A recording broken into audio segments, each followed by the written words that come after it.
All right. Mic check 1 2 1 2.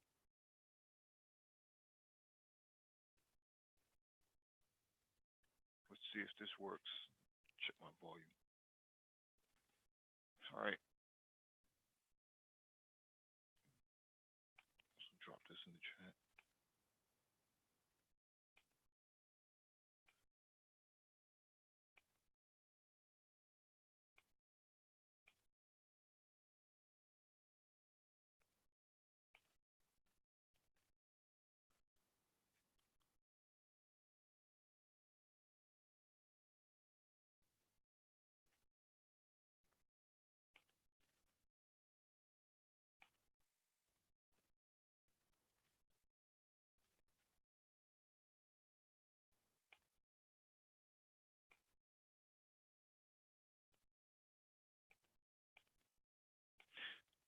If anybody can hear me in the chat, just press 1.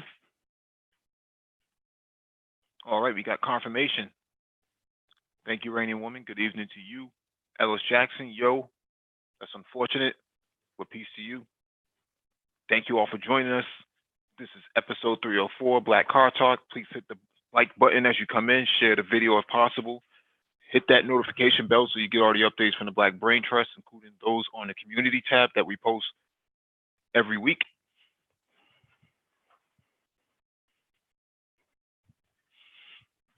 Give me a few seconds and we will get started.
All right, let me drop the link in the chat.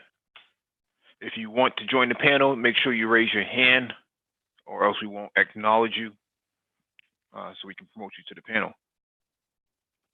This should be pretty quick. I don't have a heck of a whole lot, and I don't think a whole lot of people are going to be on tonight, so I just want to cover this real quick for Saturday night because we were supposed to do some other things, but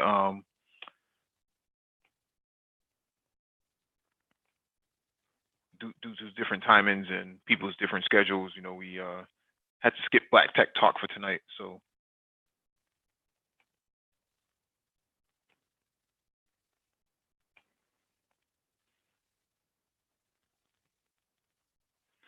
but something to note is that we are definitely moving up in terms of subscribers. So we're approaching 2,000 subscribers. So I think that's an achievement for us because we only plan to have 200 subscribers. So this is a milestone that we had not anticipated to even challenge ourselves with. So now we're at this point where we need 800 more subscribers to reach 2,000, and then our yearly milestone will be reached, and we won't have to set any more milestones until 2020. After that, it won't be about subscribers; it'll be about things that are bigger and more pertinent to the channel. So we'll see what happens. Let me share my screen.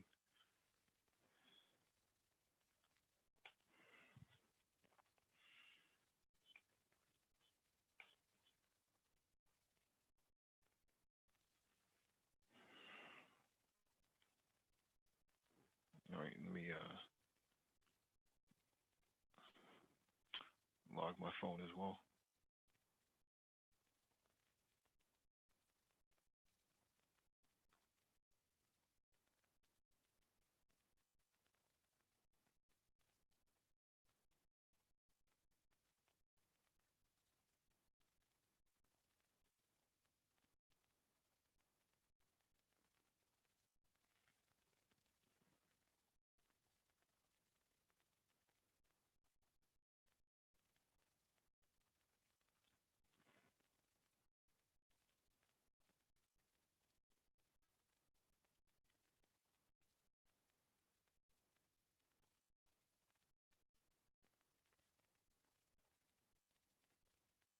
All right, let's go. All right, this first item on the docket is from autocar.co UK. Lamborghini uncovers 808 horsepower CN as first hybrid model. Lamborghini has pulled the covers off the most powerful and fastest accelerating car it's ever produced, and it's also the firm's first hybrid.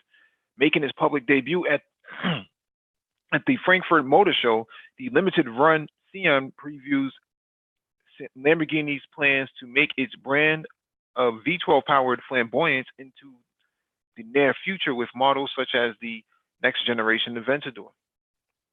The Aventador SVJ's naturally aspirated 6.5 liter 12-cylinder unit has been upgraded from 759 to 774 horsepower with the addition of a titanium intake valves, and is mated to a 48-volt electric motor producing 34 horsepower for a combined total output of 808 block horsepower, in what Lamborghini claims is a first for low voltage hybrid power plants. The electric motor is integrated into the gearbox and connected to the wheels for low speed reversing and parking maneuvers. The charismatic sound of the V12, Lamborghini assures, has been preserved. The developments mean the CN will offer enhanced acceleration over Lamborghini's conventionally fueled models, sprinting from 0 to 60 miles an hour in under 2.8 seconds. The top speed claimed to be in excess of the SVJ's 217 miles per hour. Power is not stored in a conventional lithium-ion battery, but rather generated by a supercapacitor unit 3 times as powerful as a cell of the same weight and 3 times lighter than a battery with the same output. The device mounted ahead of the engine for enhanced weight distribution is an evolution of that found in the Aventador to power the starter motor, and can store 10 times as much power as the original. A regenerative braking system developed in-house sends power to the supercapacitor unit under deceleration. Energy generated in this way is available as a power boost at the discretion of the driver at speeds of up to 81 miles an hour. The electric motor also allows for a smoother acceleration curve, activating during gear changes to counter the effect of deceleration and resulting in a 43 to 75 mile per hour time of 1.2 seconds, quicker than that of the SVJ. Traction at low speeds is improved as well, making the CN 10% faster than a car without the system, according to its maker. Maurizio Reggiani, Lamborghini's chief technical officer, said, "With this car, we set ourselves the challenge of creating the best hybrid solution for a Lamborghini super sports car to provide the first step in our electrification strategy. Design-wise, Lamborghini says the model shows off a visionary and futuristic design in combination with outstanding aerodynamic solutions. But one that still conveys the heart and soul of a Lamborghini. The CN wedge-shaped silhouette is characteristically angular and wide, and is said to be influenced by the work of Bertone Marcello uh, Gandiani or Gandini, who was responsible for some of the Lamborghini's best-known historic models. The diagonal lines along the length of the bonnet, six hexagonal taillights, and a roof-mounted periscope tunnel are a nod to the Countach, while the low front splitter and Y-shaped headlights are a setup originally intended for the electric Terzo Millennio concept. It does look pretty cool.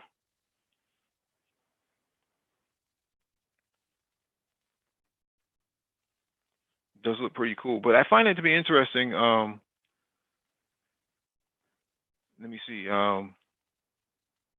The supercapacitor. So that's something that we had talked about on here before months ago about supercapacitors and their usage. I believe we talked about hemp-based materials being used as well, probably about a year or so ago. So the point that I'm making here is that a supercapacitor over an actual battery is something that is actually quite genius, because the Acura NSX uses batteries, lithium-ion batteries, but they are extremely heavy. They actually increase the weight by something like 800 pounds or something to that effect. It's something crazy. And then you tackle on the motor that's attached to the transmission as well. But the point that I'm making here is that the supercapacitor is genius. I just want to scroll through these pictures real quick. The supercapacitor is genius because what that allows is for the same functionality as a battery without the same weight, diminishing returns on weight. I wish more manufacturers would actually go with something like a supercapacitor, but I can only understand how much that actually costs. And I'm surprised they haven't really figured out a different way of, fitting these supercapacitors in the front of the car or something like that. I don't even know what the size of them are, to be quite honest. But I think they hit the nail on the head with it. I'd be interested in seeing what they do with the V10 or even a V8 with a supercapacitor, because the Acura NSX with its six-cylinder twin turbo motor with the electrification of it is actually considerably fast for what it is. And it probably would be faster if it was a lot lighter.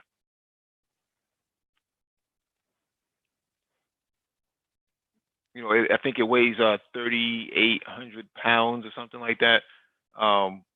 If the NSX was probably about 250 to 300 pounds lighter, it would probably do a whole lot more better. But in the case of the Lamborghini,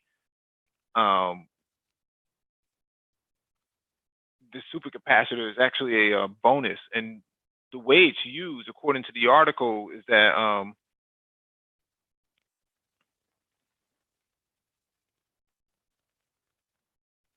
give me a second.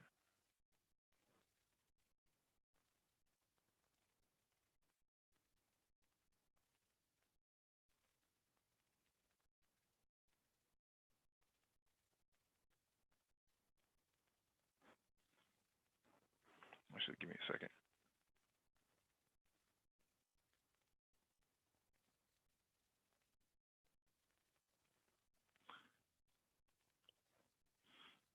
Oh, I see Rain Woman is on the panel.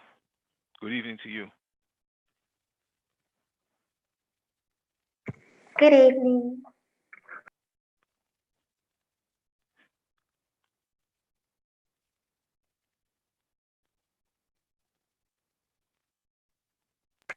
Can you see that interior again, please? Yeah, just give me a second. Let me just pull this back up. Okay.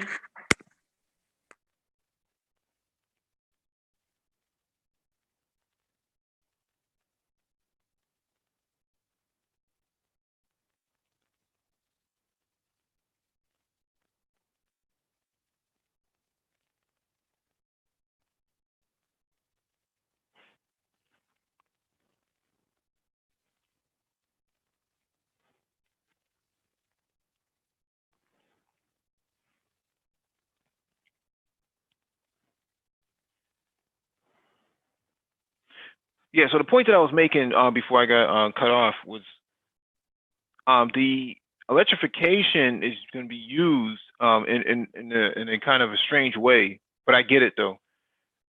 And it says the electric motor is integrated into the gearbox and connected to the wheels for low speed reversing and parking maneuvers. The charismatic sound of the V12 Lamborghini Assurance has been preserved, but I don't know. I don't know if it makes a lot of sense to actually use the electric motor for reversing a vehicle. How frequently do people really reverse their Lamborghinis? I don't know. In parking maneuvers, I don't know. Most of the time, you park your Lamborghini, you usually park it in a position that it's not being, it's not being shadowed or overrun or anything like that. So.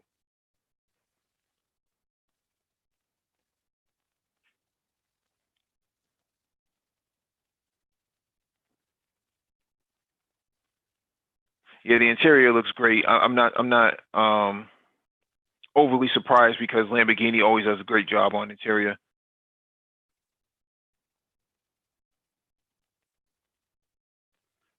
But I definitely like the car better than the Aventador itself. I That wish is I had. sexy beast. Mhm. Yeah, I think they hit the nail on the head with the front end. They really did a good job at bringing back that Countach sort of profile, and that's something that's been missing from Lamborghini for quite some time. Even the Gallardo didn't have that sort of Countach look. Probably the Diablo was probably the closest thing that resembled it, and even the Diablo didn't look all that much like the Countach, but this does. Well, I wouldn't say that, but I think they nailed the front end aesthetically in the same way they did the Countach.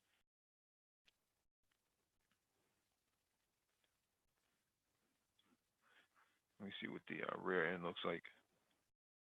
Yeah, no surprises there. You can't see out the rear end, and that's always been the case with the Aventador and the Murcielago. You can't see out the rear end. That's just the way it is.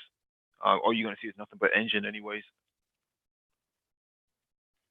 Although I'd be surprised if they put a lot of parking sensors and blind sensor markers all around the car so that you don't actually run into things accidentally and people run into you because you can't see out the rear end. Although there is a rear view mirror there on most of the models of the Aventador, you really can't see too much out the rear end. You only can see the engine. That's it. Yeah. So my first take on this, I love it, man. Definitely love it. I co-sign that. I love. What was that? I said I co-sign that. I love it too. Yeah. Yeah, I think they did a really good job on it. I'd be interested to see what the competition has to offer. Whether it's McLaren or Ferrari. Maybe if I know Jaguar has a rear engine car coming, like by 2021, if I remember correctly, late 2021, which is not that far away in terms of car years because we're going into 2020 now. So every car going out, every car coming off the lot right now is considered to be a 2020. So we're not that far off if Jaguar is saying 2021 for a supercar coming. But this is not affordable. This is something that's only going to have like maybe less than 100 pieces made or 100 units made, so you won't see too many of them. I wouldn't be surprised if they're already spoken for. Sure wouldn't be. No, this is great for Lamborghini, but this is the last hurrah for the V12. So, but it's good that they're preserving it with the supercapacitor because if you added batteries to this, it wouldn't even move. I mean, the car's already heavy as it is for what it is, but adding batteries to it would just completely diminish any returns on investment. So kudos to Lamborghini for coming up with the super capacitor idea, because I think that Acura should have did the same thing with the NSX. They should have used a super capacitor, but because the car is extremely heavy for what it is, it weighs the same amount as a Lamborghini as a Aventador. So Aventador has a V12 and the NSX has a V6, and let that sink into your brain for a second. That a car that has 6 more cylinders weighs the same amount as a car with 6 less cylinders.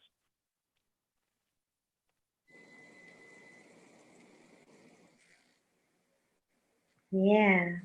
All right, let me get to this next article.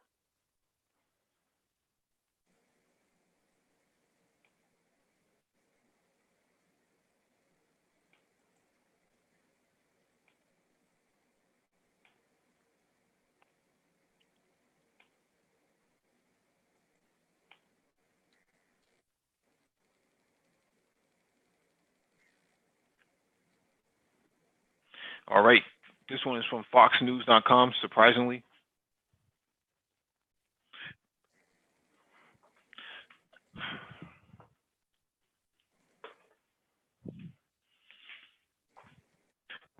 Rotten Jaguar sports car dug out of a garden after 30 years, restored and worth a small fortune.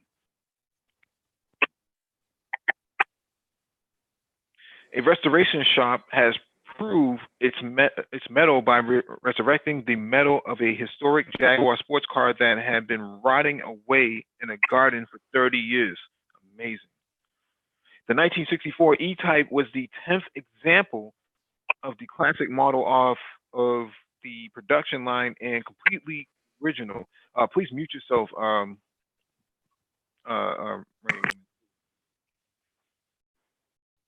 But it was mostly disintegrated after sitting outside so long with foliage growing through it.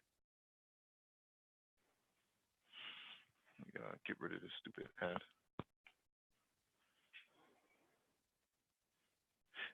The car, which was unearthed on the Gloucester, UK property when its original owner fell ill, found its way to Jaguar specialist E-Type UK, according to the Sun. The outfit said the car was toast. Parts from the running gear and the engine was salvaged and refinished, but practically everything else had to be replaced or recreated, including the body and floor pan. That's a shame. Some of it was handled with period correct equipment that it managed to track down, while the rest fabricated from scratch to the original specifications. The cam covers and cylinder head was salvaged from the original engine. However, then refinished and installed on a new 4.2 liter inline 6. The car is now in the hands of its new owner and has been valued at approximately $125,000, while a perfectly preserved example would be close to $200,000. That's amazing. That is absolutely amazing. I always find it interesting, these barn finds and stuff like that, because these cars are sitting there rotting and they're worth close to $1 million, and nobody knows about this. I mean, we see these stories happen all the time. Things found in the woods, found in a barn. I think they found one recently that was buried under mud or something like that, to that effect, after a mudslide or something like that. Just crazy areas where they're finding these cars for restoration projects, and it's like, these cars are worth so much, and the family that has no idea, they just want to get rid of the car off their property, or somebody came by and saw it and was like, why is this car rotting and has a tree growing through it? It's just amazing, man. To see, let me see the finished product. To see a car like this sitting and not really being taken care of, it's really hurtful. I agree. Like, wow. Let me see if anybody's trying to join. No. But yeah, it's a beautiful car. The E-Type, probably one of the top 10 best looking classic cars you can find on the market. Very close to that, to the Ferrari GTO. I would probably say the Aston Martin as well. I don't know if Lamborghini had anything of relevance back then. No, but this is definitely up there with the Ferrari GTO, 250 GTO, the Aston Martin DB5, I think, maybe DB5, I think that's what it was called. But it's a beautiful looking car, and I would love to have one of these. But as the article states, you know, a good example of one of these is going to cost you close to $250,000. You got one sitting in someone's garden, just rotten. It's unbelievable.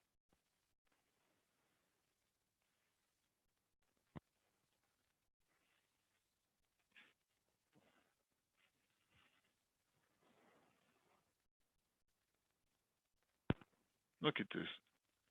Unbelievable. How something like that would happen is beyond me. Even that paint job and that color. Yeah, they put it back to the regular factory color. And you have to go back as close as possible with it, or else it loses its value. So that's probably the color that it was born as. It was going on Thai City. So with it, Mike? I'm chilling, fam. You? I'm good, man. I just got back in, man. I had to post some stuff for sale. I was just listening in. Yeah. Hi, What you think about Hello? Raining Woman saying what's up to you? Raining Woman saying what's up to you? Hey, what's up? What's up? Yeah, what you think about, you know, these barn finds, you know, these cars that sitting in people's backyards, rotting and whatnot? Man, let me tell you. I'm gonna show you something. Check this out. Watch this. This is let me pull it up real quick. I took some screenshots from my Instagram. I'm gonna show you something. This car right here, I found it maybe 4 years ago, and it was in the guys. It was in a small town called Bourbonnais up in North Texas, and the guy, he had it listed as a Nissan. Let me see. You see that? Yeah. That's a Datsun 810 coupe, right? So we're looking at a car that was extremely limited. And I didn't know too much about it either. I just thought it was a cool car. And I met up with the guy. I gave him $400 and I towed it home, you know. And I started posting pictures of it, and I started getting offers from like all over for the car, you know. I started to go through it, you know. Mm-hmm. So this car was only available in the United States with an inline 6. The rest of the world got a 4-cylinder. So the hood is longer on it, which made it even more rare. This guy shot me he from the Middle East. He sent me a direct message, and I thought it was a scam. $400, and the guy wired me 20 grand to my account, and he took care of the shipping. Wow. And I should have never took the 20 grand. Yeah, I should have never took the 20 grand. That I'll never see another car. I'll never see another one in my lifetime. I knew what I had, but I didn't know the value of it because I just not being exposed to them. You know, the No, only that car's pictures I was from Japan. no, and that car restored is gonna be worth at least 80 or 90 grand. Easy. Yeah, and it was an actual. So most of these cars came out as a sedan, and they came with automatics. This was a coupe manual, Yep.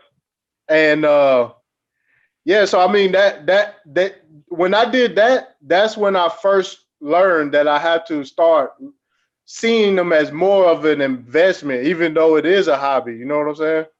No, it's like a house, man. It's an appreciating asset. Those cars do not lose value. Period.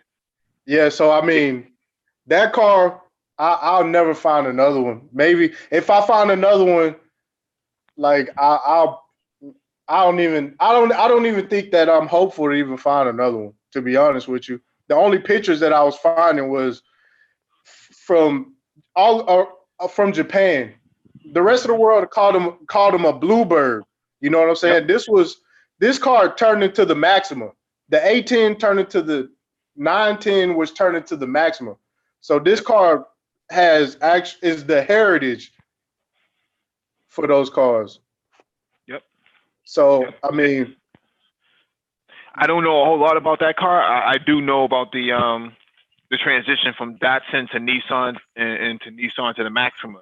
So yeah, and with this car, they didn't know if Nissan was going to be a success, and so they was calling it Nissan Datsun.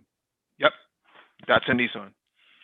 Yeah, so I mean, I came across that. You know, I hold some cars now. I started holding cars ever since then because, and a lot of the cars that I hold are just put in a storage unit. They not even in running condition, but by the time they start appreciating, you're not even going to be able to afford the ones that's not in good condition either.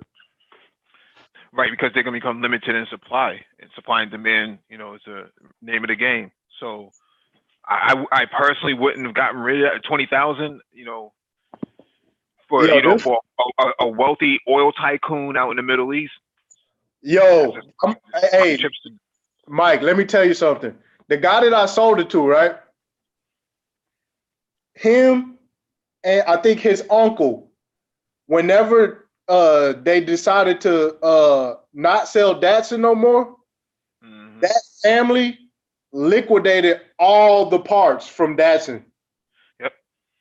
And they have NOS brand new parts over there. It's outrageous, man. I gotta find in my email. He sent me pictures of just brand new parts that are just old.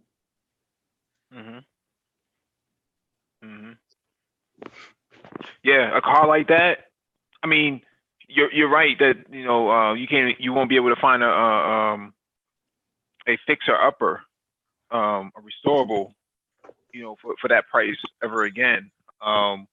Because what happens, in the stance community, man, they get one of those and then they stance it out and then it completely loses its value. So, Yeah. I just saw a Datsun, no, not a Datsun, a Skyline. I think it was from the 70s. I forget which one it was. I have to find find it on Instagram. But they call them hackos. Hackeroku. Yeah. Dude up here, he gutted it out, man. He did a good job on it, but he's asking buku bucks for it now. No one's gonna give you that kind of money when it's all stanced out like that. So, I mean, the if it's not a GTR, he'll still get good money for it. But those Haku, the GTRs, they already 150, 170 grand already. Yeah. Yeah, I think he was asking 50 grand for the rolling chassis. Yeah. But see, this is the thing though, Mike, with those cars being imported from Japan, like Japan don't have them no more. So right. now it's pretty much you opened up a market with hundreds of thousands of more buyers now. And they dry up Japan. You know what I'm saying? Because Japan has to get rid of all those cars. They have to get rid of all those cars. They're not, I don't think they're allowed to be on the road after a certain date. Yeah, exactly. And in Japan, when they send them out, that's it. They're not gonna make more of them, and they cannot go. So it's over with. You could get an R32 GTR for around 18 to 22,000. Not anymore. Not anymore. Yeah, the car enthusiast community ran it up, man. They basically ran up the value on it prematurely too, because these cars are not meant to be driven every day. They're supposed to be collector's pieces, and what a lot of guys are doing is they're cutting them up. They're putting Liberty Walk kits on it, and then they ruin it, man. I think that kind of ruins the market. And not that I'm knocking anybody who does Liberty Walk or fender flares and all that stuff, but there's only so many copies available of the car. So when you modify it from its original birth, yeah. But I mean, now you really destroy the market for it. Yeah, now Nissan started a heritage program where they're going to start producing trim pieces and like a lot of different parts. So now once you get the enthusiast people out the way, then the restoration people come in, and that's when you start seeing them go to the auction.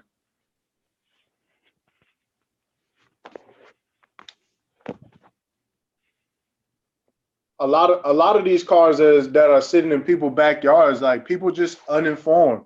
You know what I'm saying? I bought my RX-7 from people who, some parents, their son went off to the military and he left it in the barn, and they was trying to sell the house and they didn't have nowhere to put the car. And I got a steal on that car. He's probably looking for it. Yeah, he probably looking for it. Yeah, so I mean, keep in mind that he is trained with weapons, so yeah, it's all good. It's all good. You might have to get yourself a one of those garages like Jay Leno and put your whips in it. Nah, trust me, man. I'm working on that right now. I'm working on it right now. I'm trying to. It's hard to get a piece of land where you could put a 50 by 100 workshop, and I'm trying to get a piece of land with a house with enough land to build a shop in the back. But that's what I'm working on right now. Yeah. All right, let me get to this next article, man.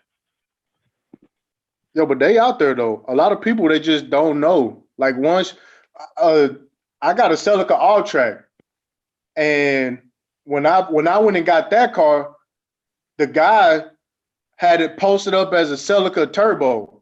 You know what I'm saying? But when you looking for specific cars, you will put All Track. You know what I'm saying? You will put. I had the guy send me the pictures of it, and then I just went to go get the car. I got a steal on it, just uninformed. Yeah. He probably more interested in just getting rid of it rather than anything else. Yeah, but I mean, it's a homologation car. It was limited production. They only made the car so they can race in different events. What are you using, Craigslist? Man, I can't tell you my secret, Mike. You feel me? Oh, this cat. That's why I can't wait till Super Triz get on the panel, man. Nah, you know what? I'm gonna give my secret out right now, but this is the last I'm gonna tell you because I don't want y'all clogging up the works. You feel me? Nah, it's actually a search engine that's called Search Tempest. You ever heard of it? Oh yeah. Everybody use that. Yeah, but you have to use the Bing results. Okay. The Bing results dig deep. You know what I'm saying? And it goes, and they dig deep. Uh-huh. Craigslist is set up for search engines not to go that deep. They don't give up that much. They just scratch the surface. But Bing goes deep. Mm-hmm. Gotta look at the Bing results. Hey, what's going on, Complex? What's going on, Super Triz? What's going on, y'all? Chilling, man. Chilling, man. We just looking at a restoration project of the Jaguar E-Type that someone found in the barn, man. And not in the barn, in the garden. Hey, Mike, check this out. I found this today. Let me find it. It should pull up. There it is.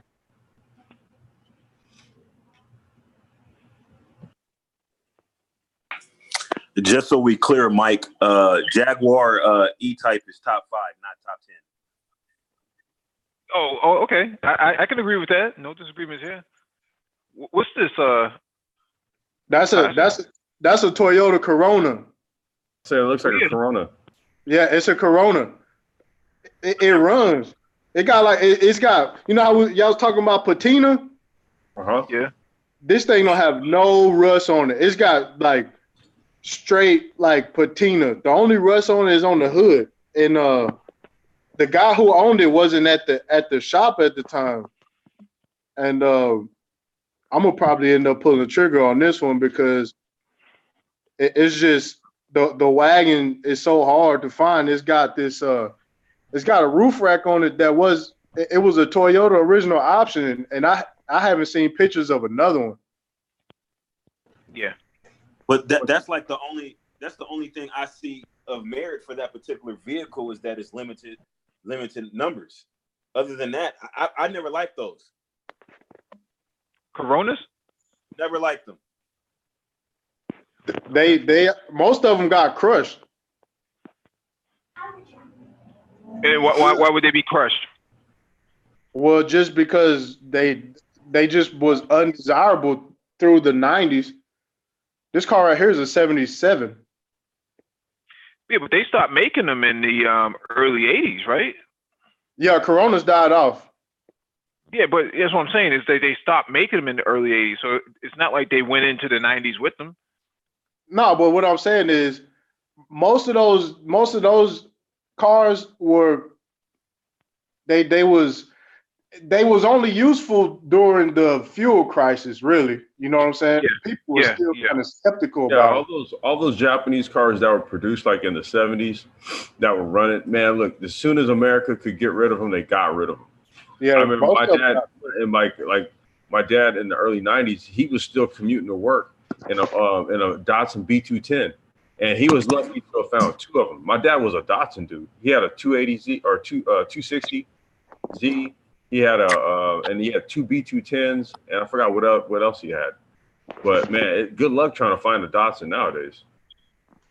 Yeah, they sold a ton of them, but most of them got crushed. Yeah, it's hard to find them. I still see a few pickup trucks around. Yeah, the ones that you can find, man, are usually in the south. They're not in the north because a lot of them in the north would have rusted out already. Yeah, you can find a lot of. Find a lot of those in Mexico. Got a lot of Datsun pickup trucks up here too. I won't say a lot of them, but they do have Datsun pickup trucks up here, and they're all rusted out. Matter of fact, one of my friends, he had a Datsun pickup truck. He got rid of it. I mean, it was completely like the whole floorboard, like Flintstone style. You can actually put your foot, if you're not careful, your foot is going through the damn floor. Yeah, very, very dangerous, man. To leave them out there like that. Yeah, that's why they call them J10 for Japanese 10 metal. That's what they call old Japanese cars, J10. Yep. But I mean, as far as the thing that's going to shoot the value up on these is because the restoration process is not like, let's say if you could get a whole 69 Camaro, brand new sheet metal, you know what I'm saying? They make every part. Like you can't do that with the Japanese and the European cars. I think with 3D printing, I think there might be an opportunity with 3D printing to start making these parts. Yeah. Yeah. That's to me, that's like the next move right there. Yeah. It's a guy who does rare cars. He got a shop out here in Dallas, and he got a whole setup for 3D printing.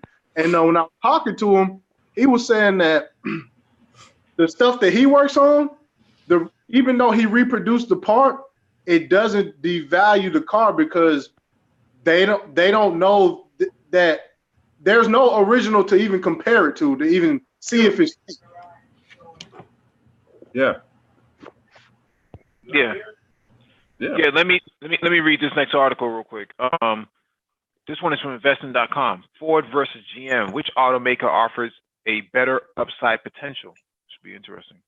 For Ford Motor Company and General Motors Company, 2019 has been a tough year. Both automakers are facing a deep slump in demand in their home market as well as in China, where economic woes and stricter emission rules are hurting sales.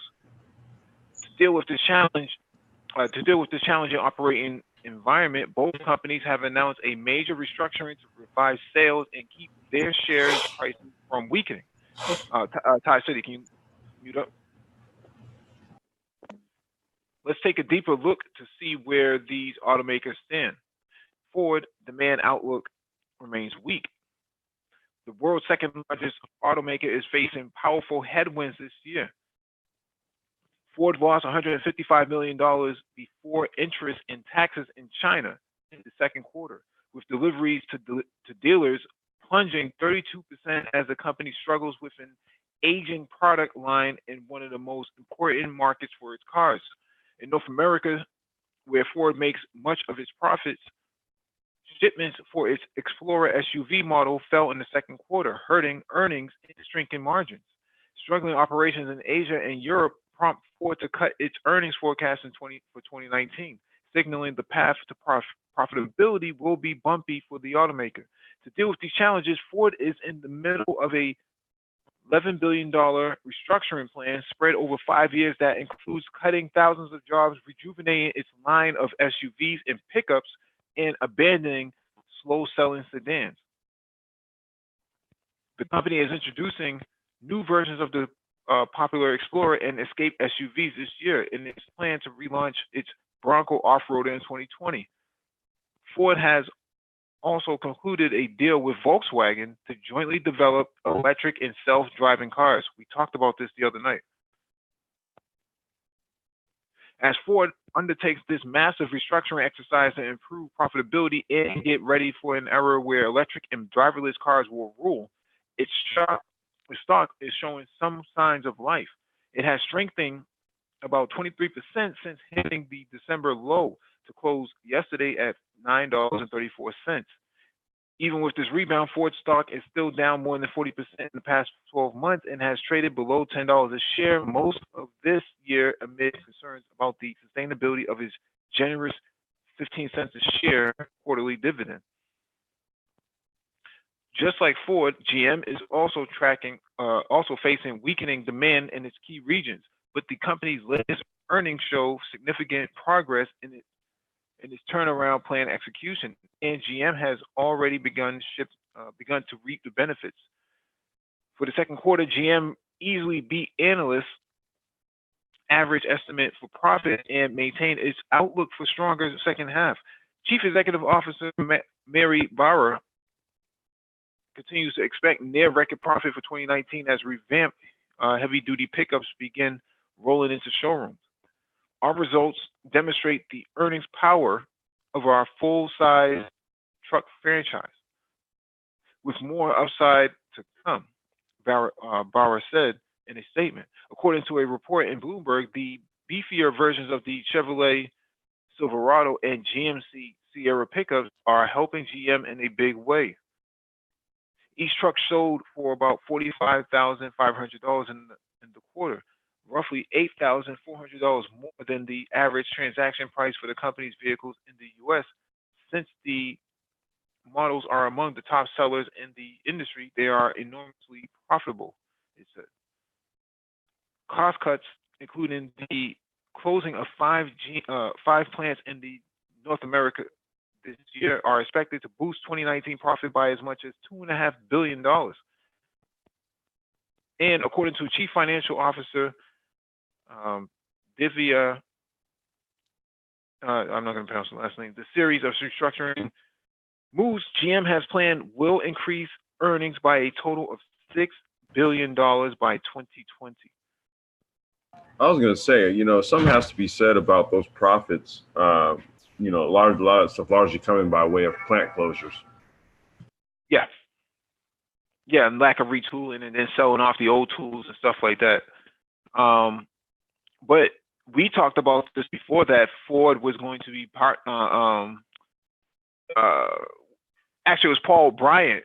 Paul Bryant was the one who brought up the point that American car automakers don't have a response to other electric car makers, Nissan and Toyota and now Volkswagen, Porsche. But now we see in the article that Volkswagen and Ford will be partnering together on electric vehicles, and Ford is going to cull its slow-selling sedans, and that includes that of the your EcoBoost line.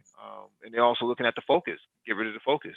We can just bring in a Volkswagen, Golf, e-Golf, and then put a Ford Oval on it. I mean, that's the way they're thinking. Yeah, change the body panels on it, like just design a new set of, fascia, a grille, and some other little cosmetics. Put it on the same platform, though. Yeah, badge it as a Ford.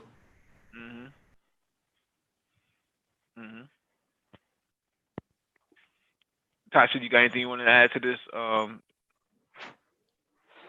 You know what, man? I look at some of this stuff, and like when it comes to who owns what and who does what, like I'm seeing partnerships I never thought would happen in a million years.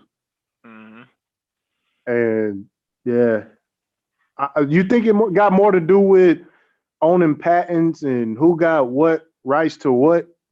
No, it's about consolidation. It's about consolidation. So it costs a lot of money to actually build it out. I was reading an article earlier this week about Toyota and BMW and why they did the Supra, and it would have cost Toyota $1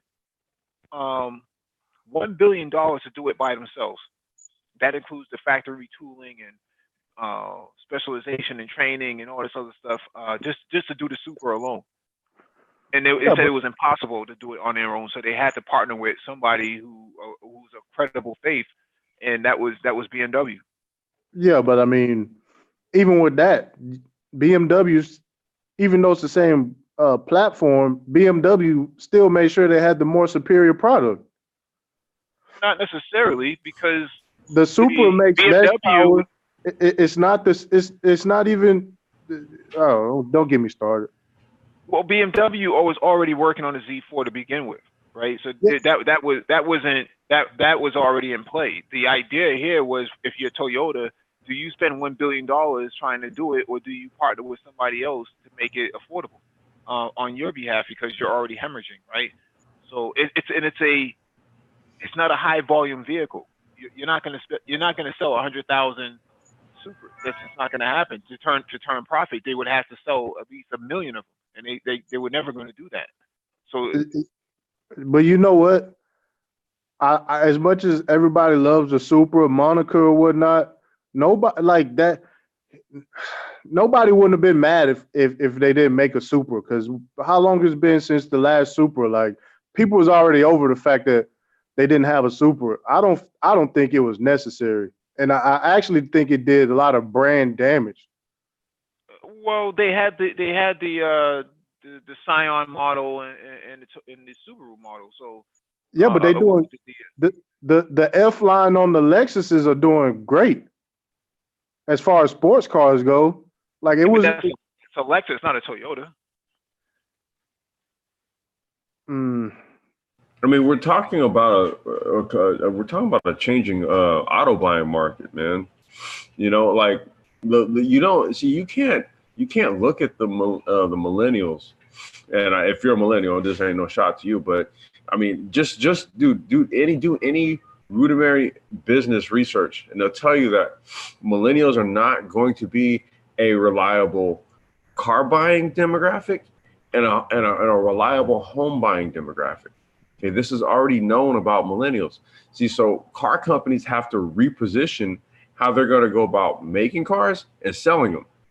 So if you were gonna make a sports inspired car like the new Supra, okay, the most profitable way to do it would be to go to somebody and say, hey, look, you know, this chassis has body lines similar to what we were thinking. Let us get the, you know, the space frame, or let's get the frame and let us get this, and we're going to put our own this in it, and you make a deal. Instead of you producing it all, BMW just has a bunch of extra ones. They would just roll off the assembly line, and that's your allotment. You slap your serial, your VIN, whatever, blah, blah, blah, and make your car. And it's just a more profitable business model for the car industries now, man. It's not the same anymore. Yeah. Well, I mean, Ty says that, you know, it actually hurt the brand, but I don't think it actually hurt the brand based on the response. I mean, the car is already selling. I actually went to go look at one because I was interested in seeing what the hoopla was about it earlier this week, and the lease on it was crazy. I said, there's no way in the world anybody's going to pay for a lease like that, because I compared it to the Jaguar F-Type 6-cylinder. Jaguar F-Type 6-cylinder is it's very comparable to the Supra, but they want $900 for a Supra. No way is anybody going to give Toyota $900 for that when they can go to Jaguar and get a better car for 500, 600. I think they could have improved on one of the F cars. Which F car was this? The Lexus. Yeah, the Lexus F car. Well, the thing is this: why, if you do have something that's selling at a good clip, why do anything to potentially harm those sales? Like, if I got something that people are satisfied with, don't try to improve it, or take the customer feedback, but don't say, you know what, I'm going to take this and do something else with it. I feel you. I think they would have. You know what? If they would have marketed this as a Celica, it would have. I think it would have been better. Well, the FRS should have been marketed as a Celica, if anything. Whoa! Hold on. No. Thai City. Yeah. Market what as a Celica? What are you talking about? They should have marketed this. The Supra should have been marked as a Celica. Thai City, are you smoking? Oh man, I'm about to start smoking. Do you know how much racing heritage you got that carbon monoxide poisoning from exhaust? Do you know how much racing heritage they have with the Celica? I don't think people care about that. The Celica was historically a front wheel based car. No way. Didn't have the 4-wheel drive Celica. You wouldn't even have the Supra. You wouldn't even have the Supra if it wasn't for the Celica. Ty. You're talking about a car that's priced in the $50,000 range. Do you really think they're gonna sell it, marketed as a Celica? Yes. You know what? Do you remember the last iteration? Hey, how much is a Civic Type R? How much is a Civic Type R? Yeah, the newest one. Thai City. That's irrelevant because you have to look at the base price of an entry level model of a Civic. Never mind the upper echelon Civic Type R. So well, they discontinued the Celica. Okay, but if you want to market this Supra as a Celica, you have to have a base model. What is the MSRP of the base model going to be? If it's going to be in the 20s, then perhaps yes, I can see marketing as a Celica, even though it's still absurd. But they're not going to have why is it off of this particular chassis in a $20,000 range. Not going to happen. Listen. Why would that be absurd? It's absurd because if you remember the last actual Celica that Toyota made, it's not even nowhere in the pedigree or in the line. But I understand that this car ain't even in the pedigree of the Supra. It's not competing. competing with. I would say it is more so than the Celica. The last generation of Celicas are all front wheel drive cars. I understand that, but what I'm saying is the Celica, the Supra actually started out as the higher trim of the Celica. That's how the Supra even started. Right, but the Supra then got its own. The Supra got its own pedigree. So even if they did this car, and put it out as a Celica and made a model with about 60 more horsepower and a dual clutch and some other stuff and marketed that as the Supra, things will be more in line. When they rolled it out Hold on. So you're saying you're telling me I'm telling you. Hold on. Market this current car as the Celica and Correct. have a higher trim level basically. Yes. And market it as the Supra. Yeah. Yes. This complex. Do you hear him? I heard it. This guy is nuts. Ty City, you tripping, man. Let me tell you something. Do you know what a Celica all track is? Yes. Yeah. Okay. Yeah. And somebody. Wait. I gotta do maybe actually like a couple apartments down from me. He has a That Celica car. GT4. Hey, that car wasn't cheap. That was a Celica. No, it was a Yeah, but- Celica. It wasn't like a Celica and a Supra body, and we're calling it a Celica or something. Like, no, it was a Celica because you got to remember there was like what Cheers was talking about. You had the base model, which was just a bunch of chicks used to drive that car around, and like college chicks used to drive that car back in the day out here. The base model. Yeah, they had a Mary Kay version. Yeah, is the same. The same model that Toyota made an all track out of. I get it. But what I'm saying is that fell in line with the orientation, the drivetrain orientation of a Celica, either front wheel drive or 4-wheel drive. Okay. Rear wheel drive. Okay. When Toyota decided to split its platform, like sometime in the late 80s, I think it was. That was when the wait. Let me tell you. The all track out of. Hold on. The model that you got the all track out of, and the Supra from that era. Okay, the Supra went rear wheel drive. The Celica went front wheel drive, and then 4-wheel drive with the all track. See, so once you had the pedigree split right there, that was it. I should never see a rear wheel drive Celica like ever. But wait, let me tell you something. The Celica was rear wheel drive since '74. It's actually got just as much heritage as a rear wheel drive car as it does as a front wheel drive car. I get that, but that heritage is split. So that means in the modern times, the Celica was either a front wheel drive or a 4-wheel drive car. There was a split. I remember the old Shogun body kits for the Celica and the Supra back in the day. What do you think they were decking them out here in Cali? They were throwing the Shogun kits on them. I remember. But I'm saying, as soon as it split, as soon as the Celica became more of like an ovular shaped car. Do you think that? Okay, so if using the Supra moniker to sell a subpar car, do you think that was a good thing? Hold on for a second. Number one. The current Supra, the current model Supra, as evidenced by the reception, is not a subpar car by any stretch of the imagination. That car has hold on for a second. Do you know what oh my God. Let me get at you. Ty, no. You can't do it, fam. You can't do it, bro. I'm telling you right now. Hold on, Ty City. I'm listening. Listen, Ty City. Already put the non-stick spray in the skillet. Okay? It's no turning back. You about to get cooked. No way, bro. Okay? No way, bro. Just fall back for a little bit. Okay. So now that we've established that it's not a subpar car, here's the issue. Here's the issue. Wait. In 2019, you have a torque converter in your sports car. That's the only listen. We got the Corvette is only going to be based as the automatic. So we know the direction that all the cars are going.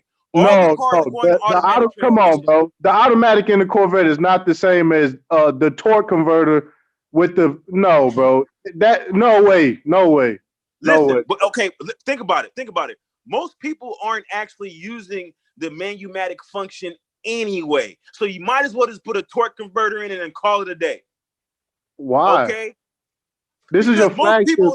This is your flagship. Ty City. I'm listening. Let's be clear. I am a 3-pedal purist. That's what I want. But I have to acquiesce to the demands of the general populace. No, I understand that. Gears. But they have dual clutch setups for that. Dude, you're literally talking about only a small segment of people who are going to nitpick these type of features. I told you, the car is not. It's not a mass-produced car. Dude, listen. If the Evo can have a standard or a DST dual clutch setup, like I don't get it. It's just people willing to accept. Okay, let me tell you what you don't get. You don't get that this is the car business. Emphasis on word business. No, I understand that. So you got bean counters that are looking at profit margins and they're saying, okay, well, let's just make this profitable. Okay, so let's just move past that for a second. Here's the point. The point of the matter is that if you have a vehicle with this level of performance, why would you sacrifice sales and by putting a Celica badge on it when you can market it as a Supra and have that level of prestige you can and put the word. That you can put the word Celica nameplate in this day and age doesn't provide that level of brand cachet and that level of desirability. So you might as well market it as a Supra. Listen, you can put the word Supra on crap. It's on sale. Exactly. That's the whole and point. That's what they did. Okay. So why would you put Celica on it and sacrifice sales and desirability? I don't think that it would. I think people would buy it. People would still. I don't know. Yes. Yes, I'm telling you right now. No one is clamoring to buy a Celica right now. No one is clamoring to buy. Hey, Toyota, make the Celica again. But I don't. Okay. I don't think. Listen, I don't think people. Here's the point. I don't think people.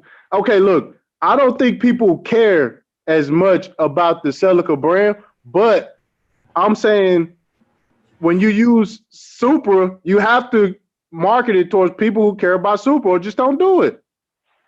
Well, here's the thing, right? Do you think that people would rather have that car with a Celica badge or with a Supra badge on it? I don't think people would care. No. I don't think people. Stop, Ty. Now you've been disingenuous. Let me ask you one more time. Wait. No, hold on. Wait. People would care, but if they rolled it out as a Celica, people would be like, wow, this Celica is crazy because it's not going to, it's going to outperform what you think a Celica should be. They're going to over deliver with the word Celica. But the name, man, you can't sell, and the name is going to undersell the car. You cannot sell a Celica at 50 grand, 53 grand, and it's just not going to work. In this day and age, it's not going to work.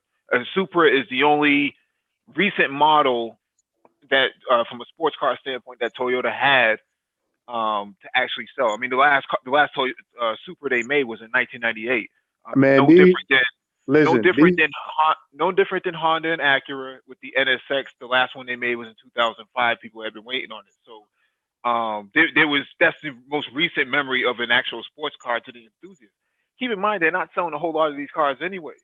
I said the interview that the article I read earlier this week said that Toyota was going to have to spend $1 billion on building this car by itself. He said there was no way they was going to be able to do that. Here's the point, Mike. Check this out. You have a Celica enthusiast community, and it's comprised of Celica owners, right? But when you look at the Supra enthusiast community, it's comprised of Supra owners and people who don't own a Supra and probably never will. But that's what I'm saying. They didn't build this car from an enthusiast. So why would you market it as a Celica? Yeah, they did. They said that Fast and Furious is what gave it that brand cachet, that people wanted it again. So HKS has already built their own. Wait. I'm gonna tell you something. When I seen the. I thought that the aftermarket was gonna carry this car into where. That's what I thought. There's no aftermarket. There's no aftermarket industry like there used to be. No, wait. But when I seen them tear the engine down and see what the mechanicals was of it, there is. Trust me, man. I'm telling you, it ain't going. It is the next 5 years going to tell. Watch. I know. Okay. I see what you're saying now. When you talk about tearing down the engine, they got all this plastic bullshit in there. Not only that, but the way that it's set up. The exhaust set up. The exhaust manifold and all that crap. They have the timing. They have the timing components wedged in a case between the engine and the transmission. Yeah, I see what you're saying. On that end, yeah, People are not going. If it was to me, they could have got away with it if they would have. If the engine would have been tunable, where you could see, like when the Evos came out, you start seeing 500-600 horsepower Evos on the street, and then the street cred started getting those cars moving. But Tie City, they already have 10-second Supras right now, and it's barely been out. But guess who did it? Trust me, man. Just trust me. The next 5 years gonna tell. The Mitsubishi Lancer is actually what broke Mitsubishi in the first place financially. That's why you don't see it anymore. They couldn't afford it. You got to do what makes business sense. That's what I mean. It's like you can if you want to nitpick about the car, I mean that's fine, but you have to, like I said, you have to consider the car buying market and the whole entire car selling environment as it stands right now. Okay, you have to be able.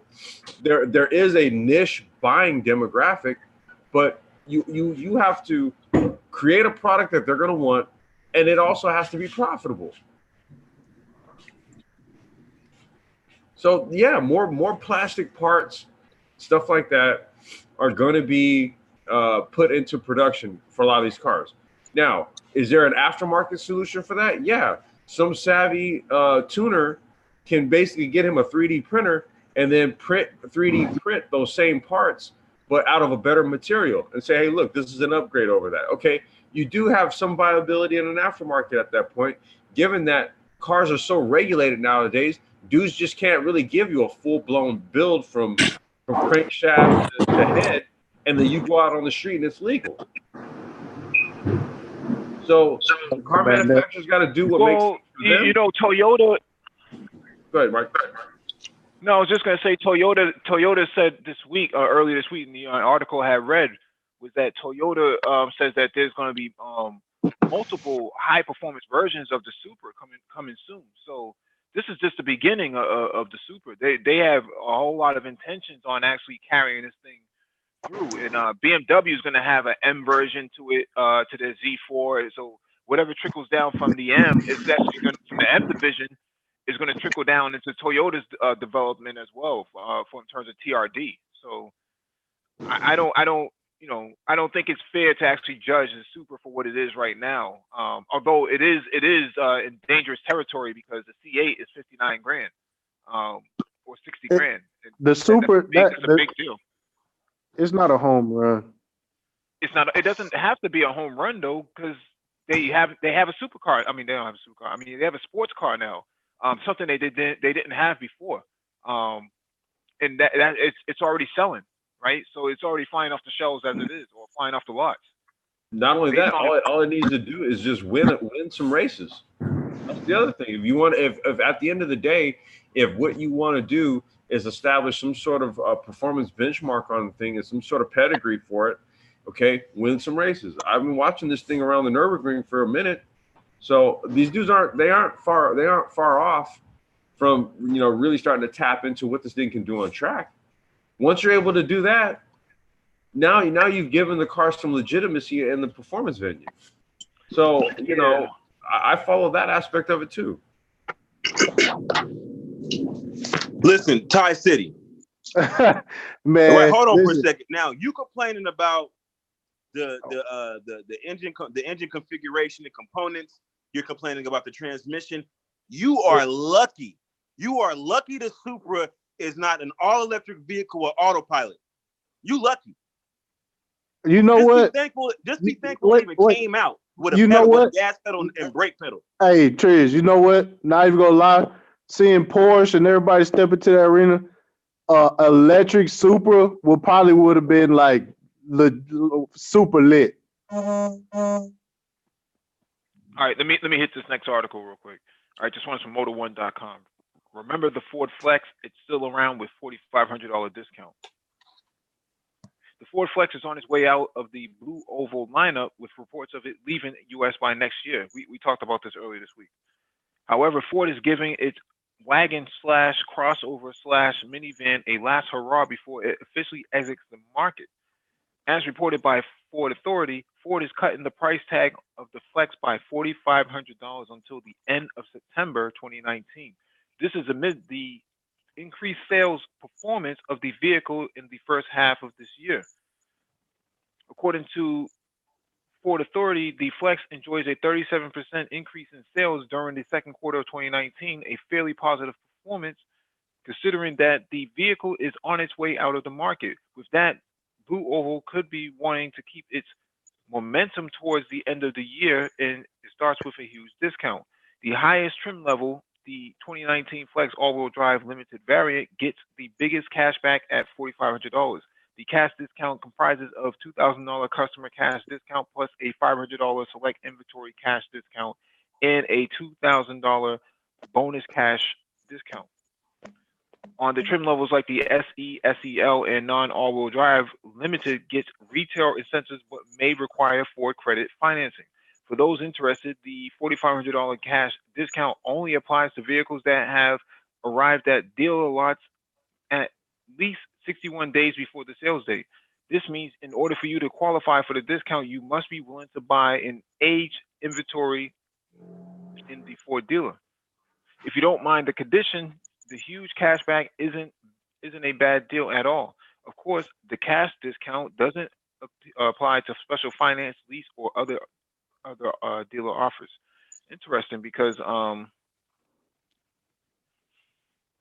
don't consider this a bad-looking vehicle for its usage. Actually, I have to agree with you. Even when the Ford Flex first came out, I was like, that's not a bad looking. It's one of those vehicles where you look at it as, okay, that's a decently styled vehicle. Although I would never buy it. That's what I say when I see the Ford Flex. But the problem is that actually when you look at this article right now, what this article tells me is that the Ford Flex is actually viable if it's priced appropriately. That's it. I think that probably at the prices that it was listed at, it was unappealing to the consumer base. But once you actually apply the discounts, if they actually have that as the MSRP and market it as costing what it costs now with that $4,500 discount, then maybe it would be more appealing and it'll draw more people into it. Because from all the reviews that I've seen on it, it's actually an extremely practical vehicle. Well, never mind the looks of it. When you actually drive that vehicle and actually review it, from what I've read, that the actual interior accommodations and some of the features inside is actually a very, very practical vehicle. Well, I was gonna say, just looking at it, like I could totally see utility in it. I think it just has, and it's not a bad thing, but it has a design quirkiness to it, right? It looks like a bread box. Actually, kind of reminds me of a Subaru in some regards. Or the Scion XB. Yeah, I was just about to say the Scion XB and the what's the Nissan, the Cube. The Cube. The thing that tricked me out about these Flexes is they look like you could actually like tow with it. Like it looked like it's you know what I'm saying? It looked like it's just it's utilitarian. I was gonna say it has utility to it. Yeah, but yeah. What's the towing capacity on it? I thought the towing capacity was like 1,500 pounds. It's front wheel drive. 1,500. No, 1,500. It has to be more than that. Yeah, it has to be. You got like I think for the front wheel drive. It's front wheel drive, right? The front wheel drive version, I think they do, but I'm only going off of the front wheel drive. I think the front wheel drive is like 1,500 pounds. Ooh, that's terrible. I mean, it's got to at least have, I would say, for that class, because it is a crossover. It's not a body on frame, right? So I would think that it would at least need to have probably between 3,500 and 4,000 pounds. 3,600 pounds. Yeah, huh? I was gonna say 3,600 pounds. Yeah, at least. If not, then no, go right ahead. I said if it doesn't have at least 35 to 4,000 pound towing capacity, it's not very practical for that particular class. Right. Then I can see why a lot of them sat on the lots, because it's like, okay, well, shit, what can I actually do with this thing then? Well, somebody like Lex would, he would say, "Oh, this is fantastic. Everybody should own one in Detroit." Well, see, the thing about it is that Lex will look at that vehicle and say, "Dang, I could put on my girls' kids." Now, notice I said his girls' kids, not his kids. God He likes to date single damn. moms, so he can put all his girls' kids, fit all in there, and take them out.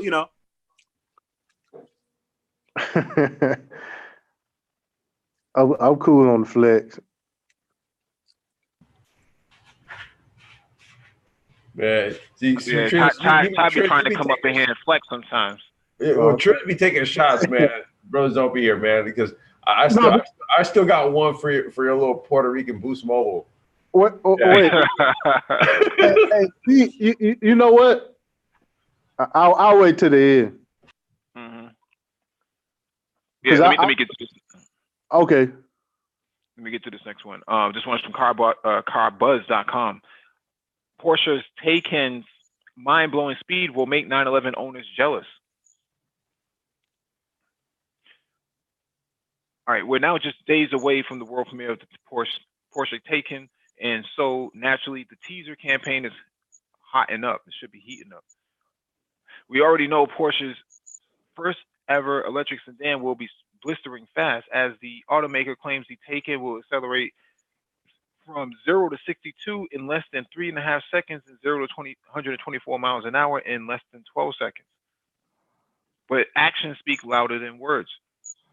To demonstrate the Taycan's potent performance grip and stability, Porsche used a prototype to perform a unique acceleration test.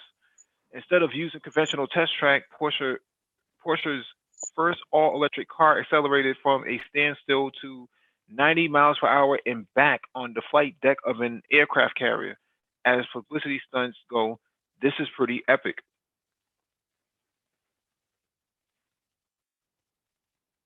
Yeah, that's 0 to 90 on the deck of an aircraft carrier? Yeah. Damn. Yeah, an aircraft carrier is what, 900 feet? Yeah, it's not that. That's not a lot of space.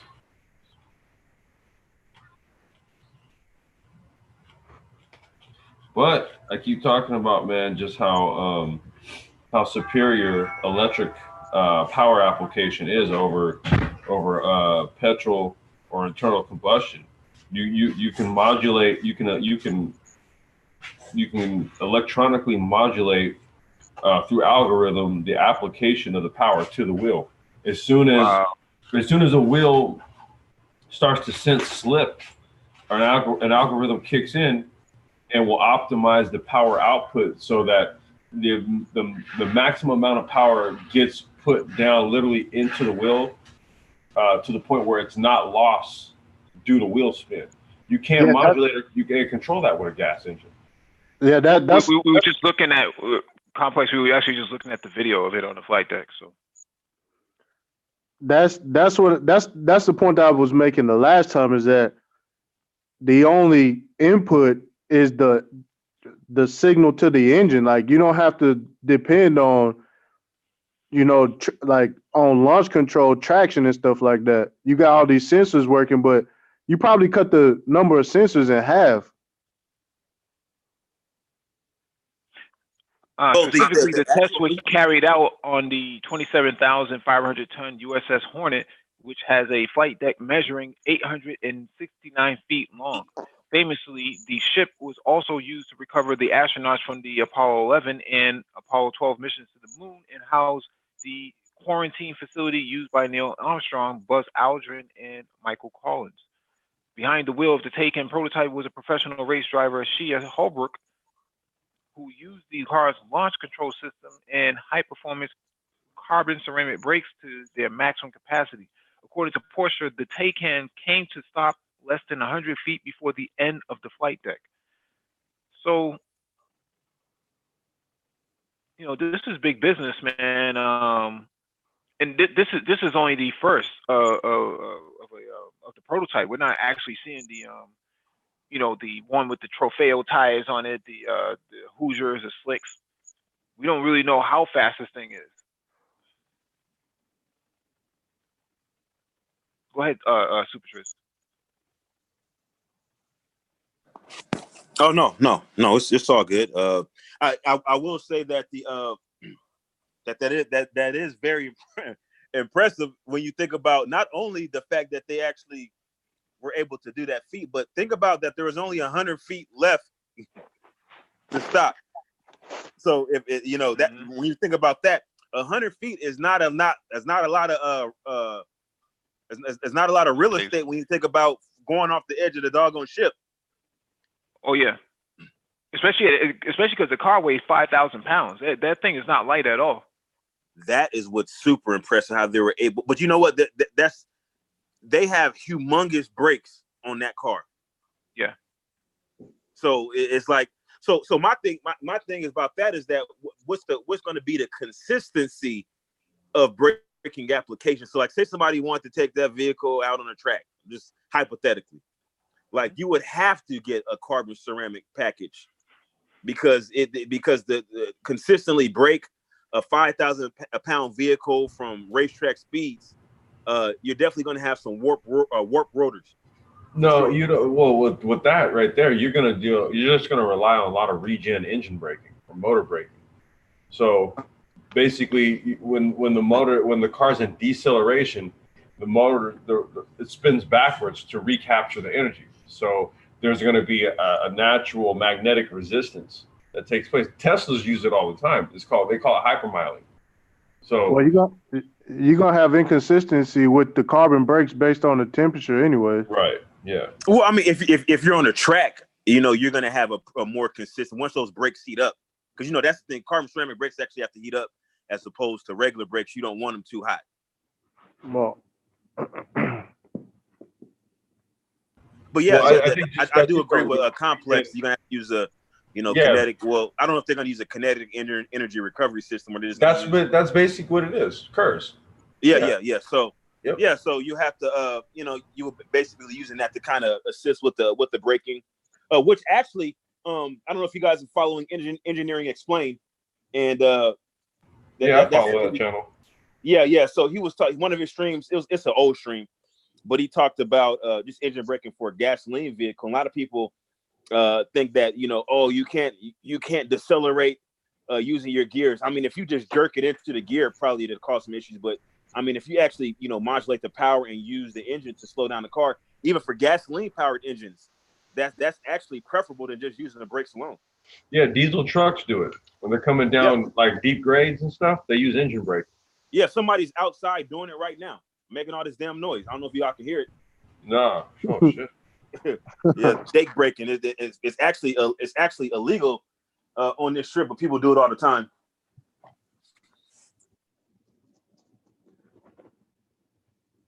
when people get these Porsches with this 800, the 800 set up on it, when they put the insane tunes on them and stuff like that. No, you won't see any tunes for these type of cars. Mostly because they have to lock out the they'll have to lock out the software, because once you add new software to it, you basically destroyed your warranty for all intents and purposes. I don't think anybody's gonna. You're not gonna be able to hack this stuff, man. Yeah, they'll lock it in with some kind of encryption to stop you from making changes on it, because these cars have a lot of software writing into it, and they don't want anybody being able to copy all the software out. Because if they can replicate the software out, they can go build their own car too. Then not only that, they can hack the shit. They can do all kinds. Yeah, no. Yeah, that's a whole nother thing. Maybe AMG will have their own software. I was gonna say, yeah, it might be somewhere you'll have to go to like an authorized tuner, like an AMG or something like that. Yeah, and they'll do it because they're authorized to. Like it'd be like the equivalent of going to Dynan to have some BMW ECU work done, right? They may do it. There might be just a few select people that have their own software pack, and then they can, program their own code set, and then that's a performance upgrade that way. But just openly, no, hell no. No. Let me get to this next article from CarBuzz. This is probably the last one. Ford Mustang SUV will be a beast in the snow. Ford is on a mission to educate the masses that electric vehicles are, amongst other things, fun to drive and can handle bad weather. They've rolled that in the big teaser for the new all-electric and Mustang-inspired SUV, posting a video and some spy shot style images of the vehicle fooling around in the snow. Of course, we are interested to see Ford's attempt to dispelling myths about electric vehicles, and this gives us even more interesting glimpse of the upcoming SUV. Although we're still trying to see exactly where the inspiration from the Mustang is going to show up. This is interesting. It's September and there's a lot of snow wherever the hell they're at.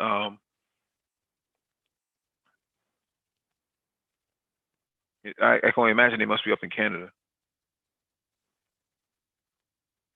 Yeah, I would imagine. So probably somewhere like in Northwest Territories. Yeah. Over here in British Columbia. That's, they got snow like that frequently throughout the year. Yeah.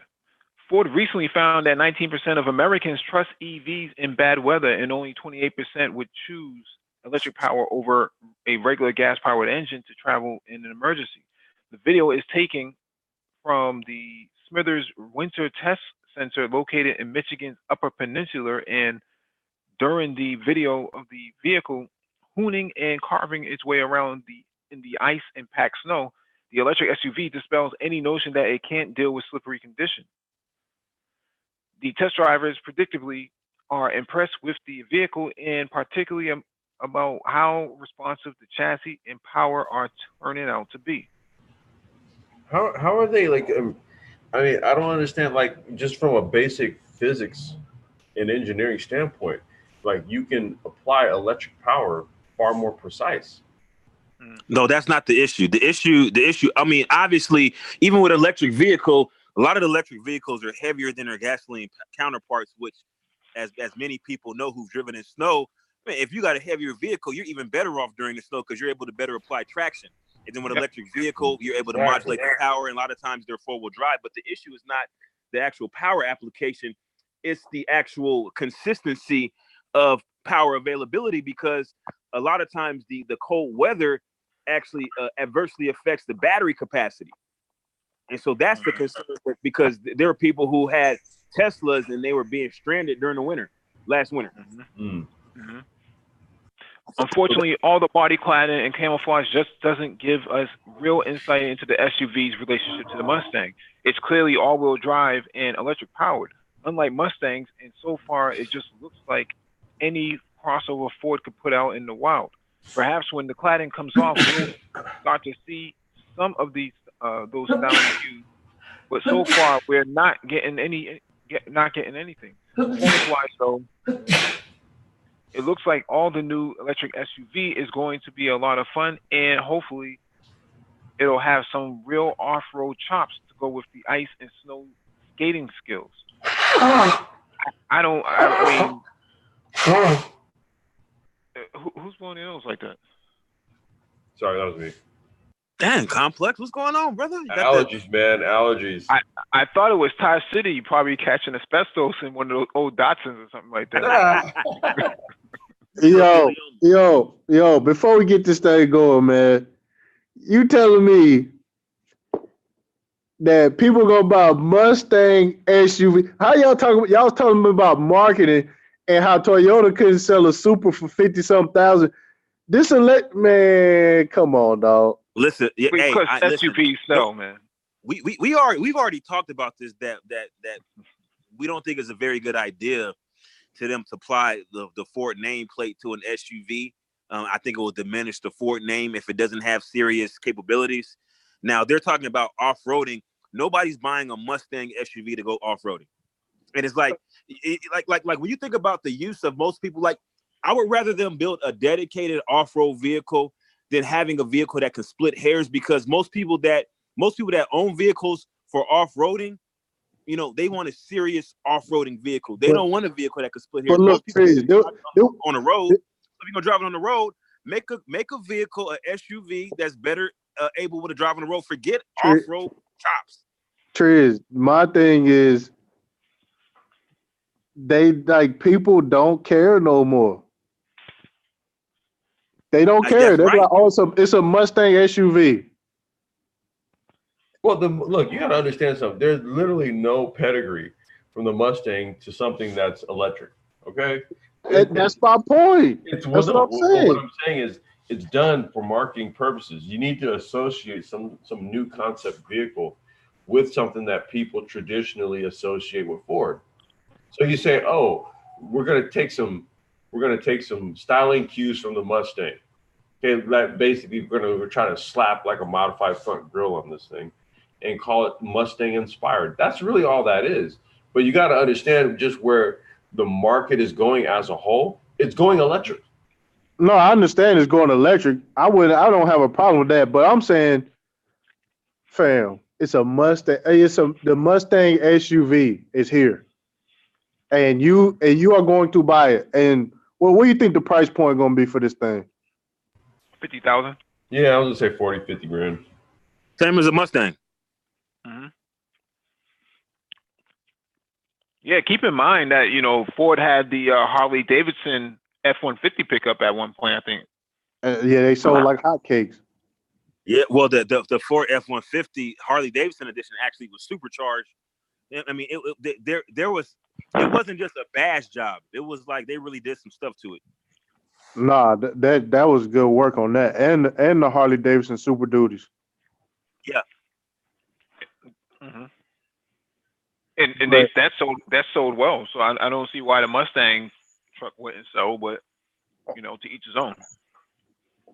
Well, because I'm sure it will sell, but it's not something that I would be interested in. I think see, the thing is, people who like Harleys, they can't drive a Harley all year round. Then they trap. Some people put the motorcycles on the truck. It's like Jeep. Like they just, you can market a lot of stuff with Jeep. Well, the same thing could said for Ford Mustang, because some people, some guys, they get married and or they get with a girl and the girl tells them, oh, we need an SUV. And then the guy go out and go get an SUV. So now they got an SUV that I guess the guy can get an SUV now and still feel like he has a Mustang. I'm the type of guy that like, shut up. You're gonna buy the car that you want, and I'm gonna buy the car I want. But every guy ain't like me. So brands like Harley and brands like Jeep, they have lifestyles associated with them. Mm-hmm. You know what I'm saying? So there's a Mustang. Mustang has the lifestyle of having some chewing tobacco, in between your cheek and your teeth and your gums, and a mullet. Yeah, there you go. And crowd surfing. I mean, I don't know. Ford has to have some way of bringing something like this to the market. Man, okay. the way y'all got me feeling like it's no such thing as a bad idea no more. Like we just let's listen. We listen. I said I don't think it's a good idea, but again, it's like you got to realize that most the consumers that Ford is marketing these vehicles to, which comprises most people in the world, are pretty much clueless. Most people are not auto enthusiasts, so they don't care about pedigree. They don't care about performance. They don't care. All they care about is a vehicle that looks good and it has like a nameplate that they can rock with. That's it. You know what they're trying to keep up with is Chrysler in the Jeep SRT 8, the Trailhawk. Good point. Or the Trailhawk, whatever you call it. That's what they're trying to keep up with. Yeah, Trackhawk. That's what it's called. Thanks. Mm-hmm. They're trying to keep up with that. They're trying to keep up with the Porsche Cayenne Turbo or the GTS or whatever you want, whatever model they want to refer to, and now Alfa Romeo has the Stelvio, I think that's what they call it, the fast SUV they have. Yeah. Quadrifoglio. Yeah, but the SUV version is called the Stelvio, right? It's Quadrifoglio too. Yeah, right. The fast model is called the Quadrifoglio. You're talking about the 2.9 liter, 505 horsepower. Yep. Yeah. See, Ford wants a piece of that market, and they're willing to do anything possible. They know that those cars print money. That's all they do is they print money. People just buy them. Well, the problem is that even though those vehicles have insane, because that's basically they have insane profit margins, the volume isn't there. So you have to really balance the marketing dollars that you put behind a vehicle like that, because you don't want to over leverage your marketing dollars for a vehicle that's not going to sell in the volumes necessary to make a profit. So what you want to do is minimize the marketing, but just, and just basically, have it kind of coattail off of the vehicle that you already have. And then the people that end up buying it are really going to be overpaying for that vehicle. That's what you're counting. I.e. calling it a Mustang SUV. Yeah. I mean, selling a Durango as a Durango isn't really helping Dodge at all. And, I mean, regardless of the fact that it has an SRT model, it just doesn't help. But the Jeep SRT 8, that thing sells like hotcakes. No, they don't have an SRT model of the Durango. They have an RT model. That's it. They don't have an SRT. I thought they had an SRT Durango. Nope, they don't have SRT 8 Durango. No, but let me tell you, that SRT, the Hellcats around here in Dallas, that is like, man, I remember when the Hellcats first came out, I seen one, and then I seen 100. They all over. They selling them things.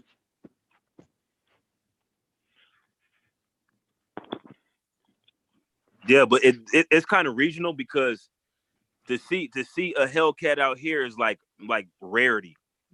So up here, people rather have a Subaru out here. Actually,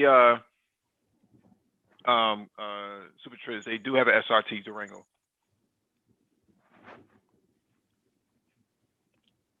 I was going to say, I thought SRT did the whole entire line.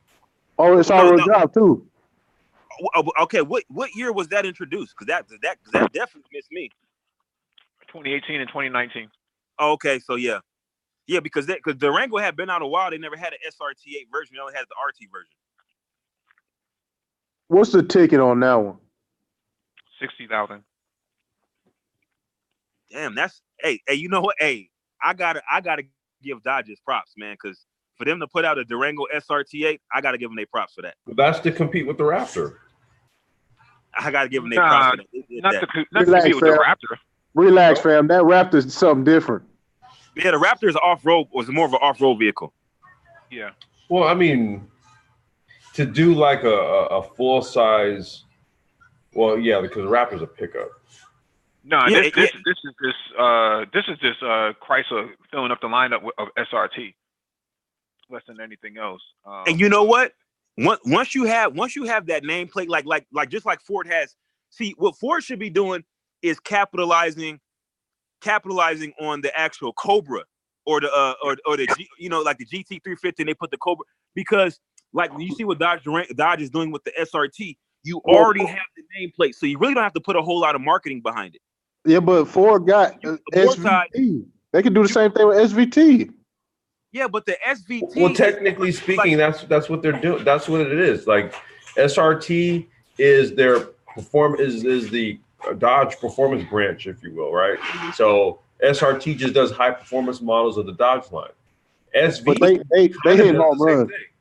But see, the thing about it is that they no longer call the Cobra SVT Cobra like they used to. It used to be called an SVT Cobra. Then they switched to Shelby Cobra.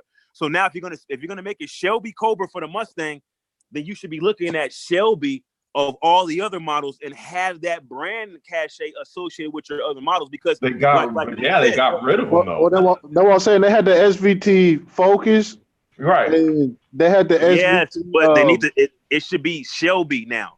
If you're what I'm saying is they got rid of the Focus, they get rid of the Fiesta, all those other vehicles that would fall under something like that. They got rid of them. No, but they have the Edge. They have I forgot what the name of what the model is, but there's a Ford Edge that has like a 330 some horsepower. That's like the performance version of the Ford Edge. They should be looking at putting a Shelby name on it. I'm talking about from a marketing and business standpoint, just like Dodge is doing with the SRT8, right, because right. It basically what you're able to do is you're able to amortize marketing costs across the entire model lineup. All you got to do is put the badge, put the engine in the car, and you've already invested in the marketing dollars. So you might as well use it for every model, because all you got to do is just put the engine and the suspension into another car, and now you're able to jack up the price on a model that normally costs that normally has a profit margin. Say for instance, the profit margin of your vehicle is only $2,000. By putting the Shelby badge on it, now you increase your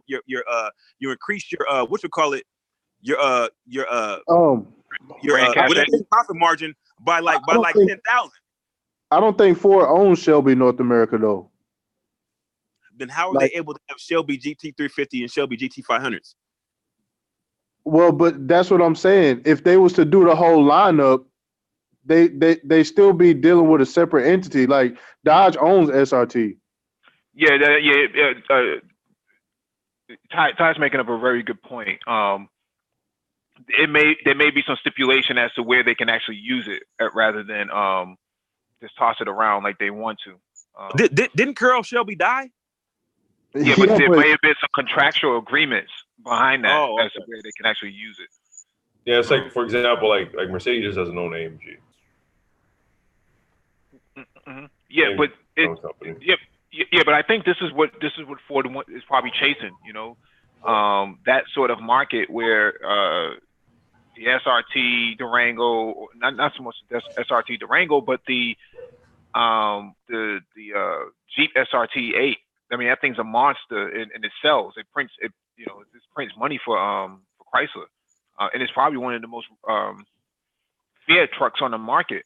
And Cayenne, Porsche's Cayenne Turbo and Cayenne GTS, that's very expensive compared to the Jeep SRT 8 for what it does. I can see myself using that thing to haul around a little kart team easily. Well, for the price of it, if that's 60, I think not expeditions, the higher end Ford SUVs and Chevy SUVs, they in that same range too, but they're not kicking the performance like that though. Yeah, what is it? The Tahoe, with SS. That's what they would call it, the SS model. Well, what a Tahoe actually is a different class. You're talking about a larger vehicle, so it's like a larger class vehicle than the Durango. Durango's like a mid-size SUV. The Tahoe is considered a full-size SUV. The Tahoe is also body on frame. I'm not sure if the Durango was body on frame. So what's a Trailblazer SS? A Trailblazer. They used to have an SS, but they don't have an SS anymore. The Trailblazer is like the same class as this Durango. Yeah. That would be a better comparison. But yeah, I think it's about the same size. This Durango would be very attractive on the used car market. Now, I don't want the stripes. I think that's a bit much. But like this vehicle in a solid body color, I can't lie. Y'all put me on something. Yeah, like a gunmetal silver. Well, I saw a purple one. That's how I noticed it. I saw a purple one recently. So I don't want the purple kind of goes back to the Plymouth PT Cruiser when it came out in purple. I thought it went back to the 70s with the Plum Crazy, the Challenger. Yeah. Those colors on those old muscle cars that they had back then. Because look at those brakes on the front wheel. Jesus. Yeah, they got big brakes on them. Yeah, those look like those about what, 15 inch? 15, 16 inch, man. I mean, damn, look at the caliper on that thing. Well, that truck probably weighs about 4,800 pounds. So, which really isn't a lot for what that vehicle is. What's the towing capacity? Does it say? That's what I'm saying. I'd totally use something like this, man. I'd roll around with a trailer. I'd be able to pack because that that Airstream that's behind it ain't light. I think that Airstream is at least 7,000 pounds. That Airstream behind it. Oh, it says best in class towing. That's it. Yeah, that's all. 8,700 pounds. 8,700. There you go. 8,700. That's what I was saying. Is that enough for you, complex? With that flex, yeah. I mean, shit, dude. Like, I mean, carts don't weigh nothing, man. Like, something that can tow 36. Because I would say that when I pack a trailer, I don't know, maybe 1,800 pounds, maybe. No, but see, complex. You got to have enough to tow the car that Ty City drove to the track. I'm talking about cars. You know, Ty City, the driver. You are gonna have to tow him back home. Well, he's just driving a 50 Comer anyway, so it doesn't really matter. Hey, you know what? I just got a 4G63 block. I'm finna break down for my Staria too. Just for you haters. A what block? A what block? A 4G63 6-bolt block. Is that the turbocharged one? Yeah, but it's the same. The block's the same between NA and turbo, and they put it in Kias and Sonomas. Yeah. Yeah. Wait, hold on. Right. So you saying the NA block is the NA block fortified? Like, is it fortified? No, it's the same. I know, the same block. But that's what I'm saying. Oil squirters. That's the only difference. And the oil squirters could be seen as a weakness when you put and you don't really need them if you're using forged pistons. Okay, so does the NA block have forged pistons?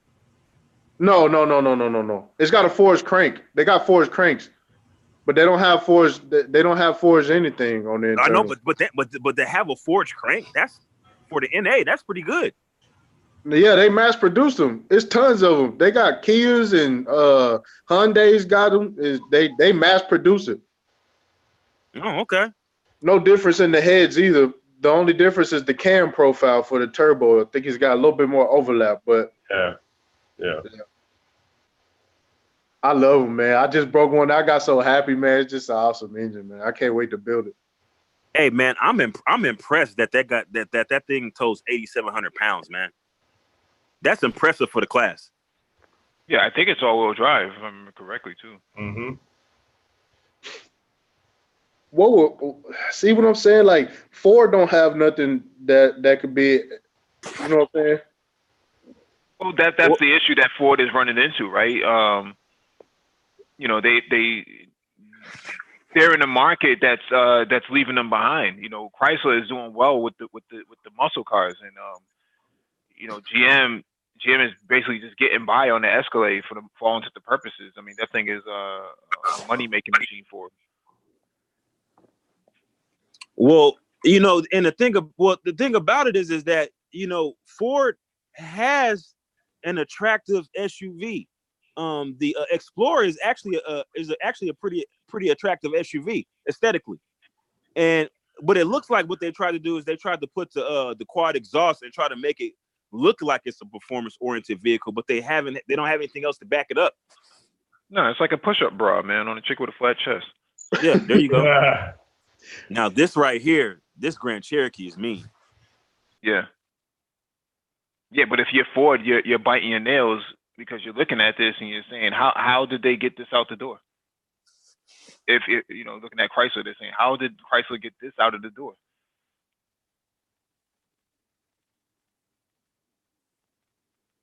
I mean, this is practically the fastest truck on the market. Yeah. Dodge don't really have that much fluff in their lineup. Wait, scroll back up. Look at those numbers. Is that it? And this is what trips me out. You have Porsche, right? Porsche won't even put out an SUV with those numbers. I don't know. The GTS, I would say the GTS is probably closest to it. What? The Cayenne GTS? Yeah. No, I think the Cayenne Turbo S, you mean? No, I think it should be the GTS is the top of the line. No, the Turbo S. Yeah, because I think I want to say the Turbo is like $130,000. It's crazy expensive. Mm-hmm. What's the ticket on this Jeep? Let's look at it right now.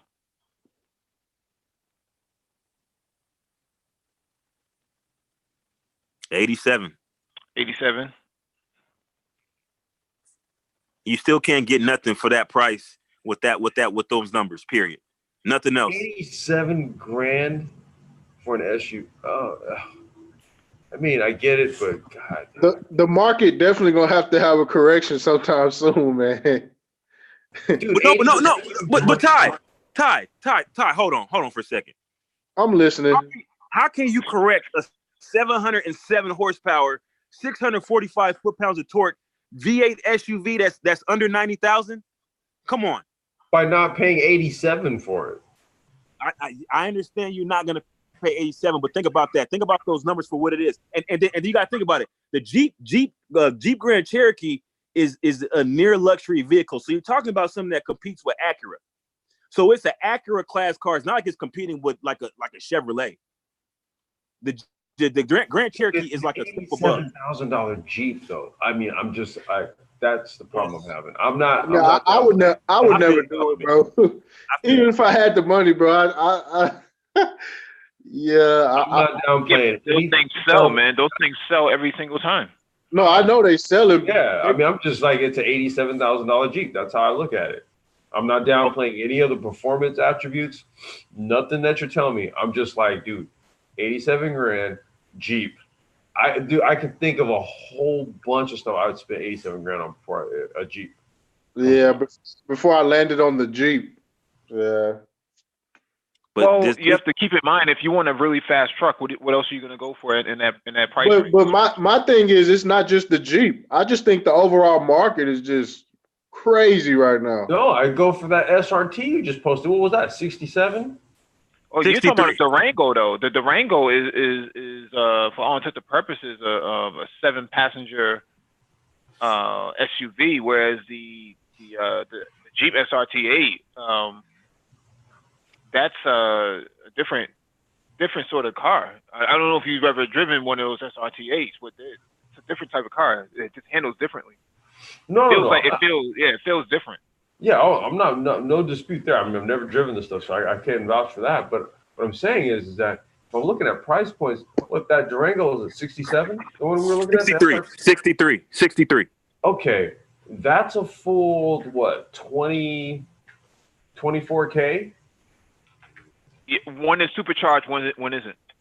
Right, but one has, in my view, more utility than the other. So if I got some money to spend, I'm looking at that Durango before I'm looking just from the utility standpoint and the fact that I'd be paying 24K less. I've never driven either one of them. I'm literally just kind of looking at it from a cost analysis, like a practicality standpoint. But the Trackhawk is a significant performance jump over the SRT8.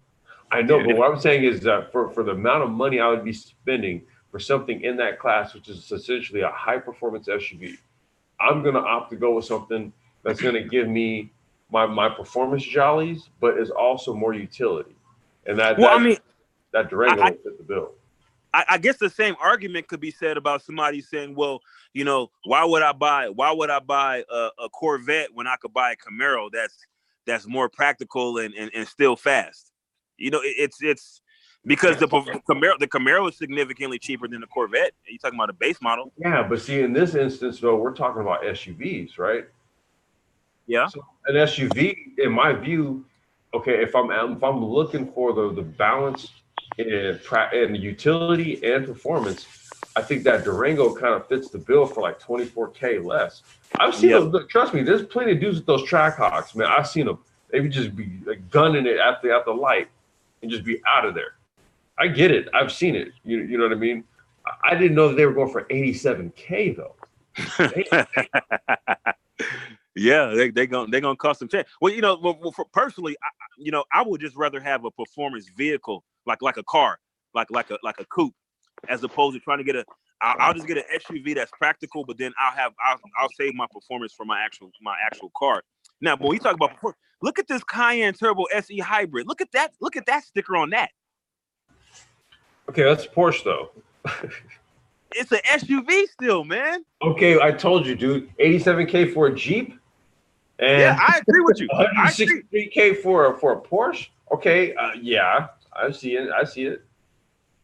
This is supposed to be the fastest thing they offer. So from what I've heard, it is a pretty significantly fast vehicle, but they're not that reliable. So. Well, and then you talk about your Porsche, right? Why is a Jeep Trackhawk even in the same conversation. It shouldn't be. Like if I'm at Porsche, I'm like, hold up. If Jeep is making 707 horsepower, we better be making 807 horsepower. Period. There's no way a Jeep should be anywhere even close to us as at Porsche. If I'm working there, that's what I'm saying.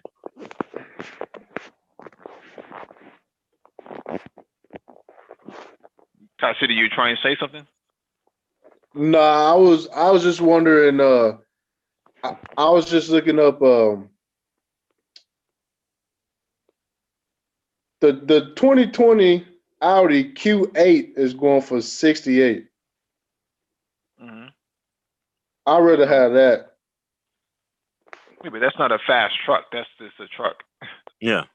But that's what I'm saying though. If I just had it, I wouldn't even. I'm not doing it, bro. What do you got? You got something against American brands? No, not really. Not no more because Ty, are the you a American, racist? the American cars and the Japanese cars, it's all blending together, man. Hey, Infinity. Speaking of Infinity, Infinity is kind of in trouble. From financially, like they're wondering about the long-term viability of Infinity as a brand. It's just not having the sales performance that they had hoped for. Even though I did see like what is the coupe? Is it the Q50? The actual they dropped one that the high end was I think it was the Q60, and I think that one it's $100,000 car. It didn't make no sense. But is it a coupe? Is it a two-door? Yeah. Man, I saw one of those. I couldn't see the number on it because I just couldn't see the number. But anyways, I saw one of those vehicles yesterday. Yo, that is a nice car, man. I was thinking like, damn, Infinity, man, that's a good looking car, especially coming from Infinity. $100,000 though? No, definitely not $100,000. Not even close. Honestly, I think the most I would pay for a brand new, or most I think a brand new Infinity coupe should cost is like maybe 60. Mm-hmm. Well, Dr. Phoenix is a big advocate of the Infinities, man. I think he owns like 2 of them or something like that. So it must be pretty reliable. But I know they had oil consumption issues on the G35 series some years ago. Yeah, the VQ35 motor had the oil issues. Yeah. So I think that kind of trickled over into the G37 as well. So those cars, although they look nice, man, they did not last very long. They didn't hold up very long, especially out of warranty. So I know they made a red line model. I think it was like the what do you call it? The FX50 red line or something like that. Some kind of like high performance model. I'm not seeing it here though, in terms of like a recent model update.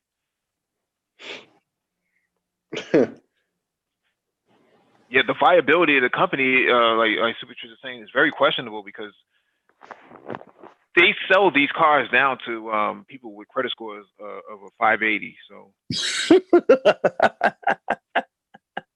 I mean that's why you go into most predominantly black neighborhoods, you see a whole lot of them because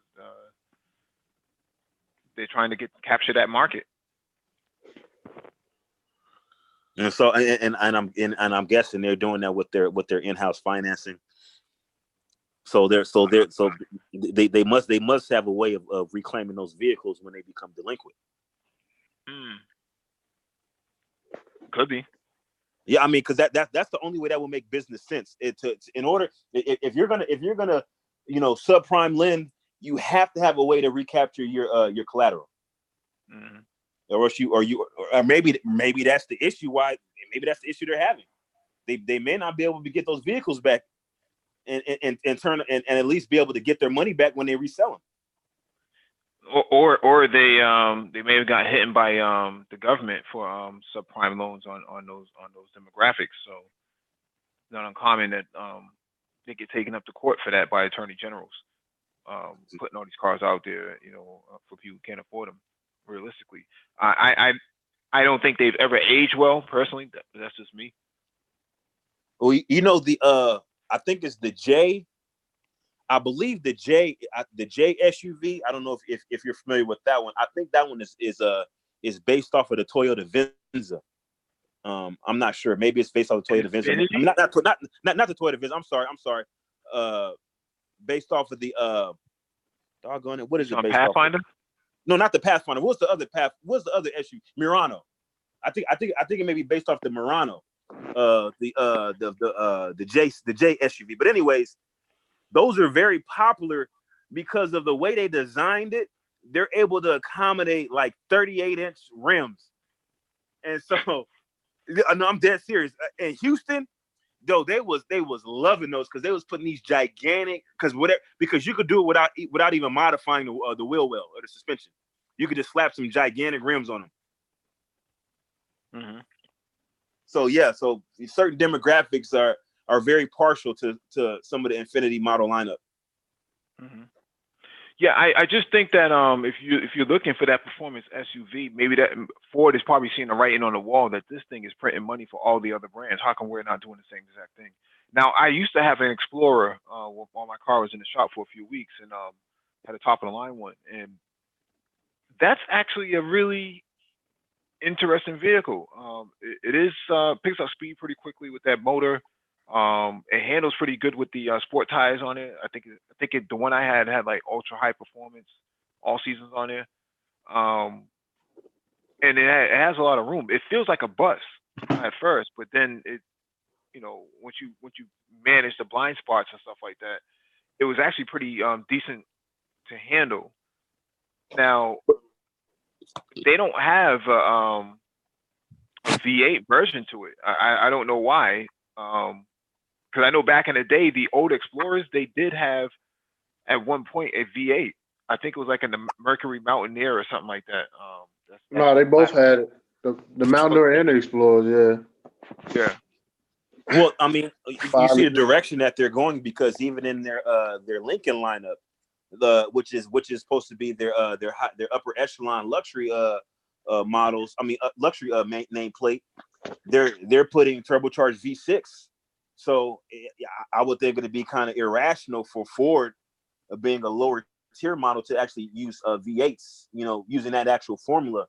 But the good thing about the actual Explorers is that this is a vehicle that's fleet sold to law enforcement agencies.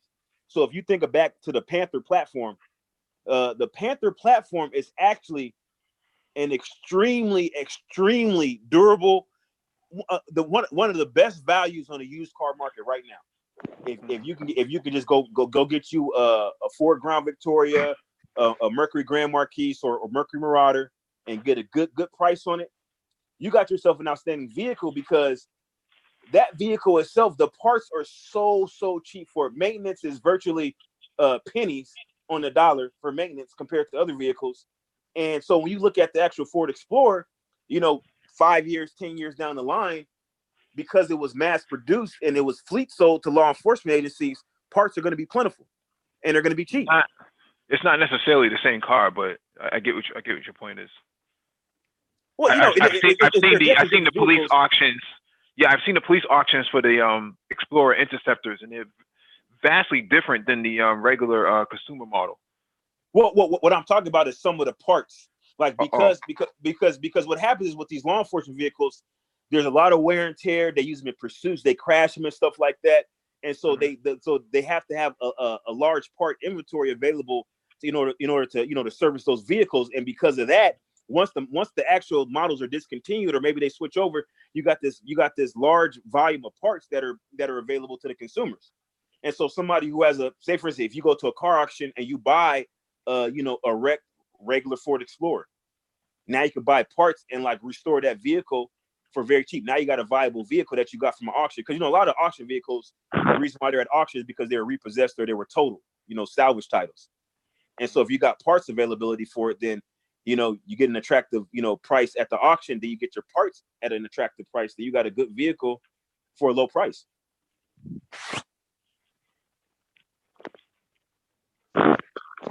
Yeah, I used to work at Ford, and a lot of the police issue vehicles, they have upgraded, like differentials, transmissions, engine components. A lot of that stuff be kind of beefed up a little bit. They got Yeah, alternators too. Most of them have like a heavy duty alternator, so they can run all that equipment, and some have like double batteries and all kind of stuff, so that way they can handle equipment while the vehicle's turned off. yeah, they have a whole separate line of specific parts for that too. Yeah, that's what I was saying. That it's not a one um, similarity in terms of the parts availability. I've seen them come off of the auction block, and they all the strobe lights and stuff like that. Man, you got to deal with all that stuff. You got to deal with the big light on the A pillar. Oh, but you know what though? The guts are missing from the inside because there's no back seat. There's no radio on the inside. There's a whole lot of things that's missing. But see, what you think is a liability is actually a benefit. I'm gonna tell you why, Mike V. Especially if you can find them with still, because some of them you can find them. They'll take off the strobe lights, or they'll take off the door panels and stuff like that. But there'll still be the back seat, which is like some type of hard contour plastic seat. And so that's excellent for somebody like Ty City when he's dealing with those bad kids from the girls that he sees, because he can throw them in the back seat and it's already a gate back there. So that way he ain't got to worry about them bad kids messing up stuff. The seats, you can just hose out the back seat when they have accidents back there. Ty City, what you think? Bro, I would never own a police car ever in my whole life, dog. Even if somebody gave it to me. The children of the women you date are future criminals anyway.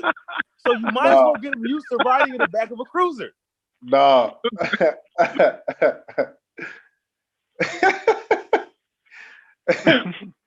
All the bad kids. Yeah, my uncle is a police. Nah, that ain't me, bro.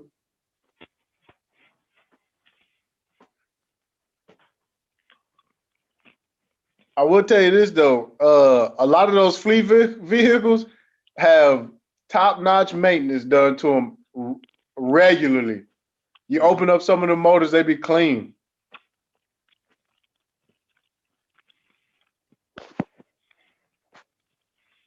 Well, yeah, I mean, there's only so. I mean, that's what they get paid to do, right? I mean, the car's not.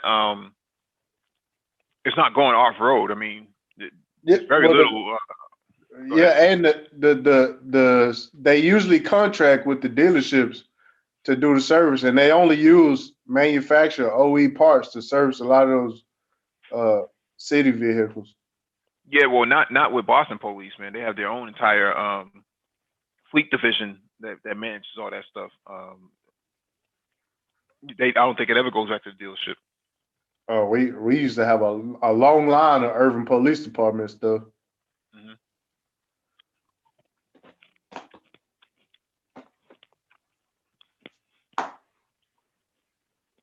All right, what you think about this Lamborghini? The electric one? It's hybrid.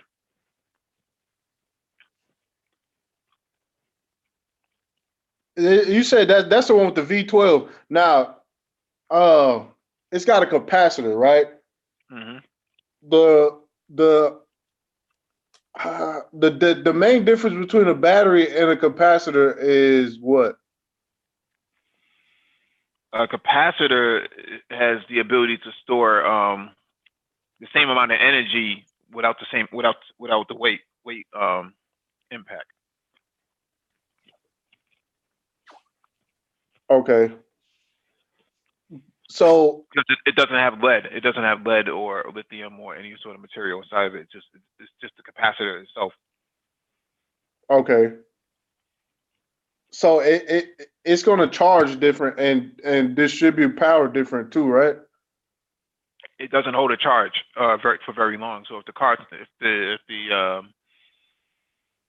it's not made to store energy, right? Not for a long period of time.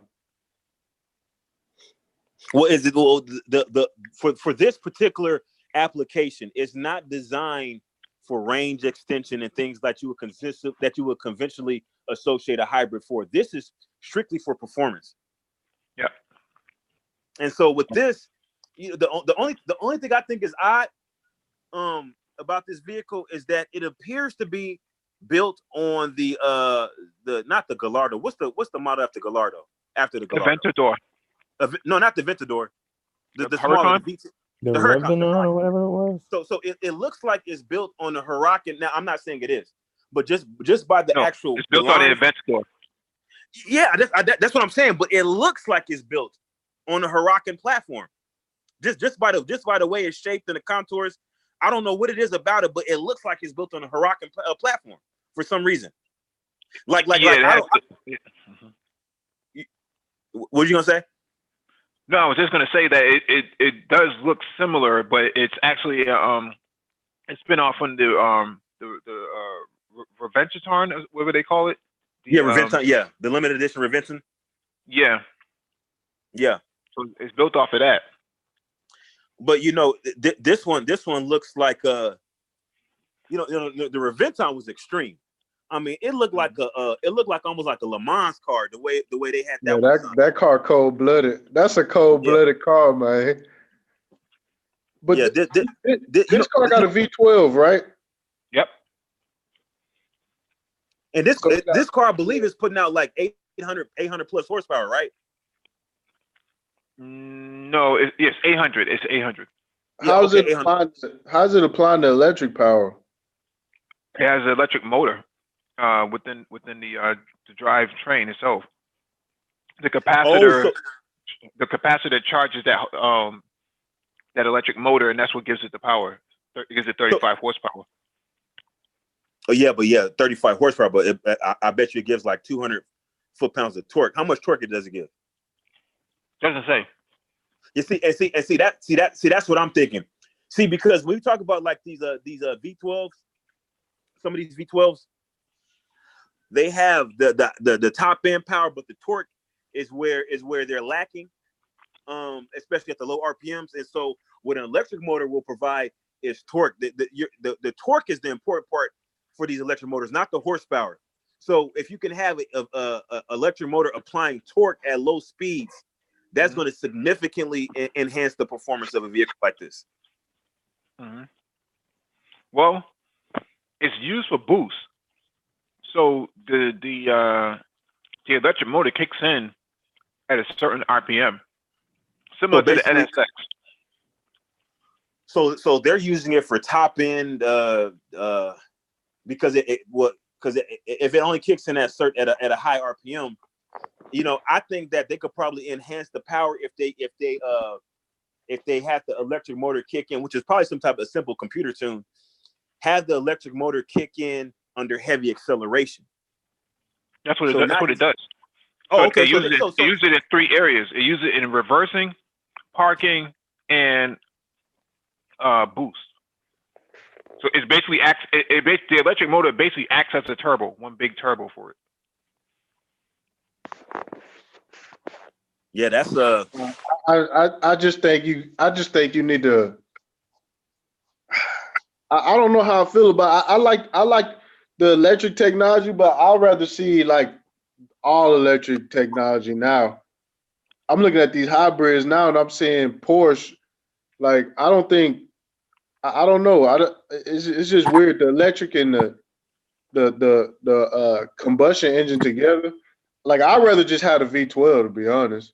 Well, you got to think about number one, range anxiety. You have range anxiety for a lot of consumers. Number one, number two, you don't have the character of that piston engine when you're talking about an all electric vehicle. So that I can see as being an argument for a gasoline variant, but also in this particular vehicle with the capacitors used as for boost, it's going to enhance the performance. So you have the benefit of having an electric motor without the sacrifices of having an all-electric power plant.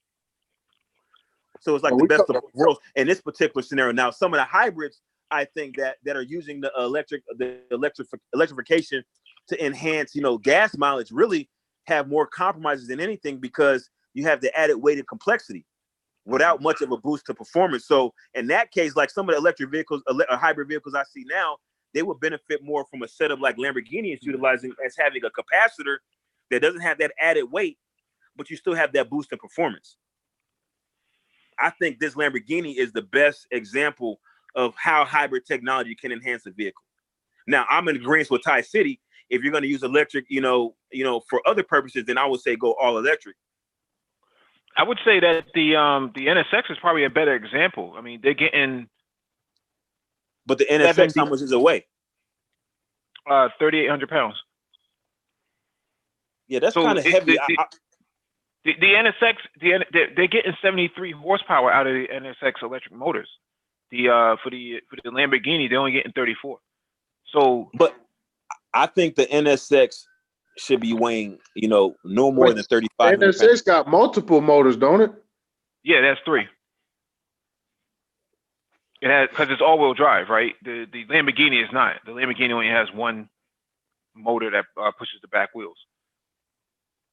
Well, an electric motor that pushes the back wheels. With the V12 on board, and then you got this electric technology, and now you got Porsche doing 0 to 60 in 2.6 seconds. I see what you're saying, Ty, but I want that sound. I dig it. Trust me, bro. I want the sound too. That's why I said I'd rather just have a V12. If you're gonna have an electric motor hooked to a V12, I understand the perks and the advantages and stuff, but it's like, for what? Well, because you need boost. This is the fastest way to get electric boost, right? There's nothing wrong with it per se. I just think that there's still a lot of room for it to do more. But this is a good example of how to use it.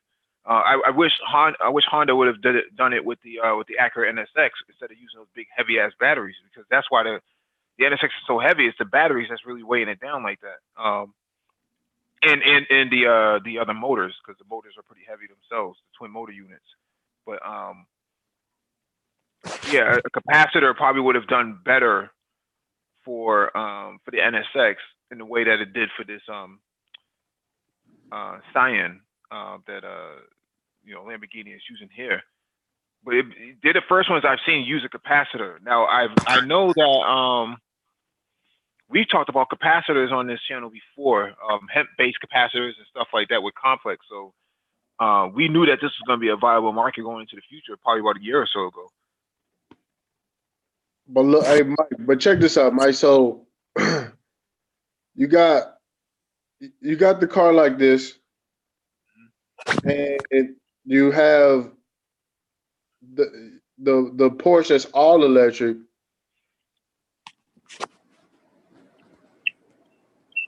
What do you think that some of these companies were in development, and now the more other people release stuff, they got to put stuff out that's kind of dated?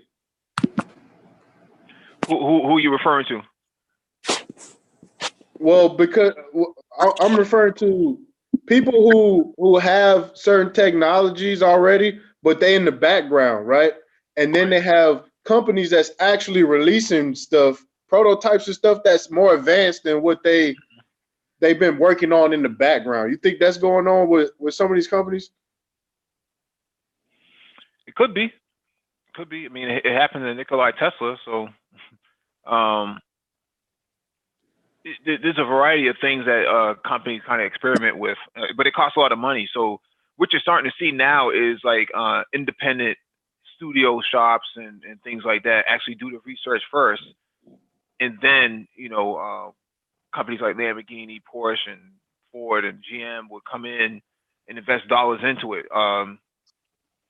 and then they'll come out with their own product out of it. Because I feel like people are past hybrid technology already. Like it's like bring on the full electric. Well, because it doesn't have the capacity. Go ahead, Chris.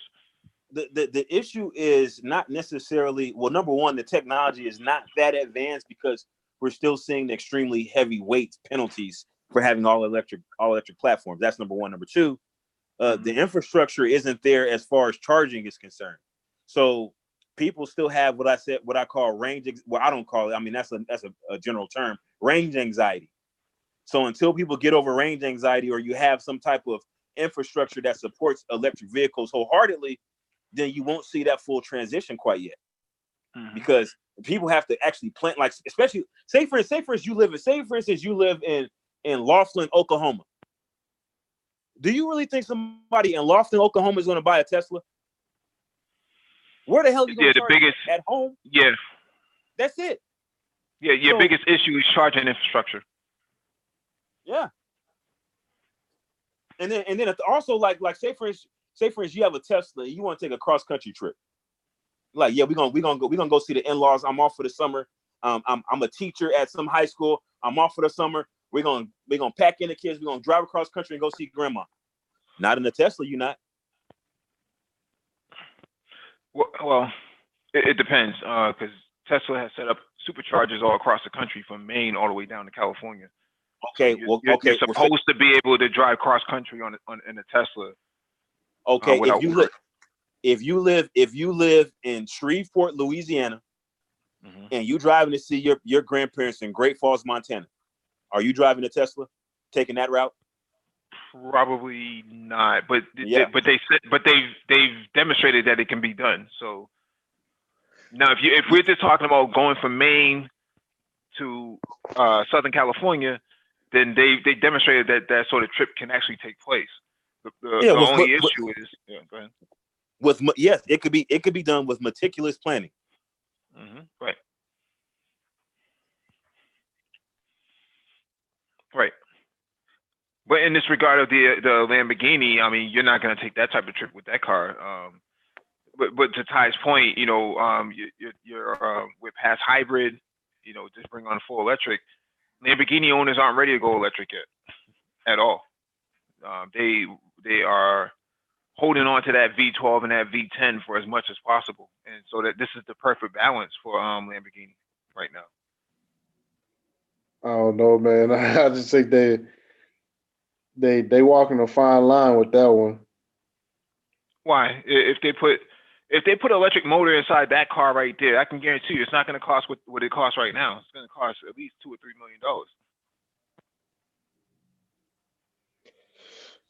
million. I would rather be like, I would rather see an all electric Lamborghini, just because, I mean, Porsche don't have no excuse. They just went ahead and did it.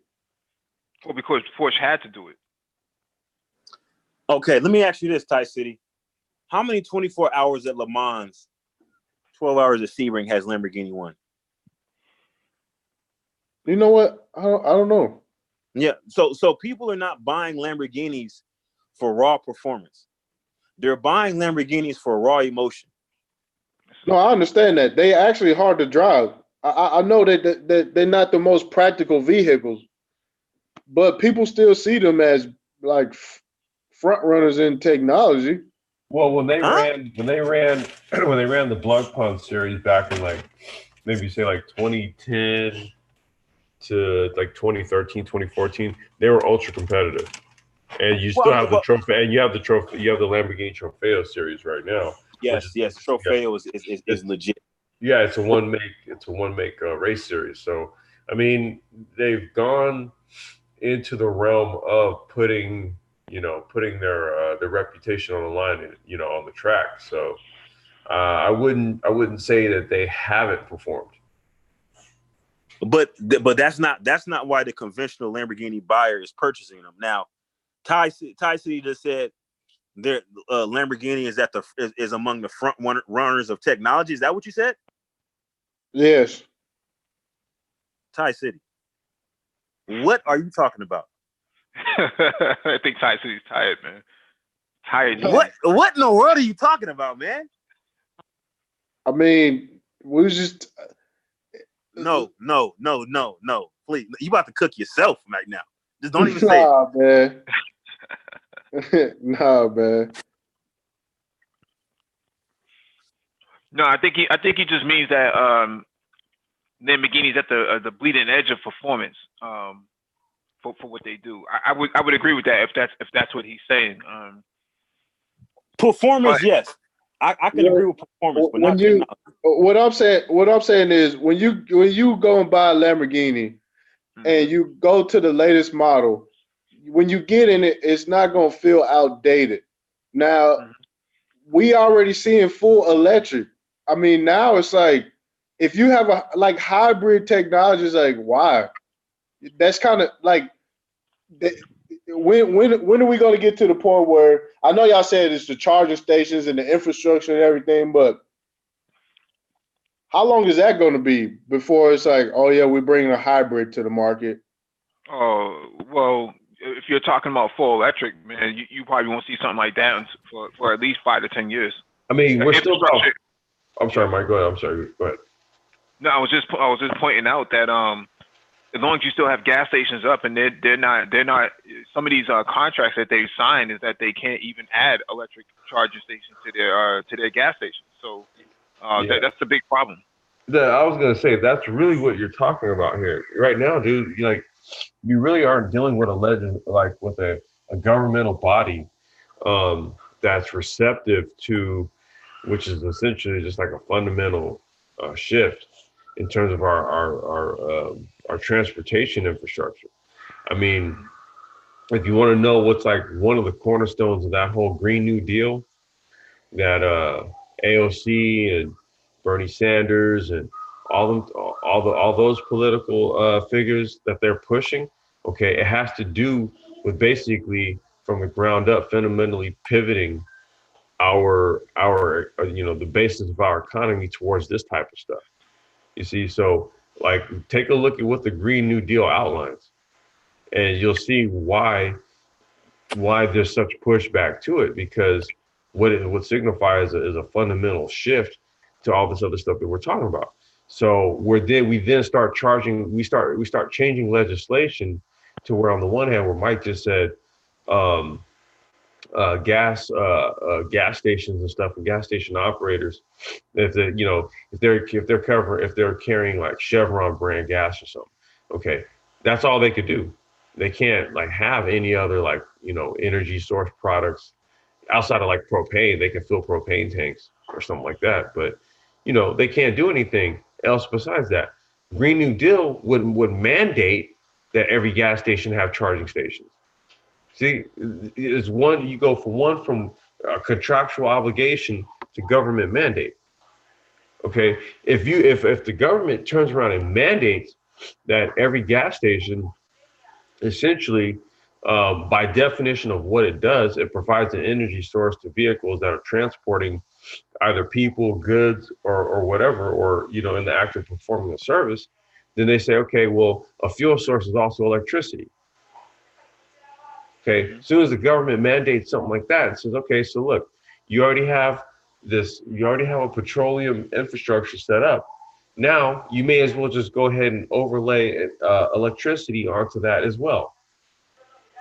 Now, until the government says that this needs to be the case, we're gonna drag our feet on it. And this is what we keep talking about when we start looking at things in contrast to other nations and stuff to see how advanced they are in other places. Okay, all you gotta do is look at their government, the policies that the government is making based on this stuff, and that'll give you a good indication whether if they're for it or against it, if they're friendly to it or not. So to this point, U.S. government hasn't shown that it is friendly to anything related to EV. And you know Your what? I government, think your government. I think the actual business owners, like the gas stations, I think the gas stations would really benefit from electrification. Of course they would.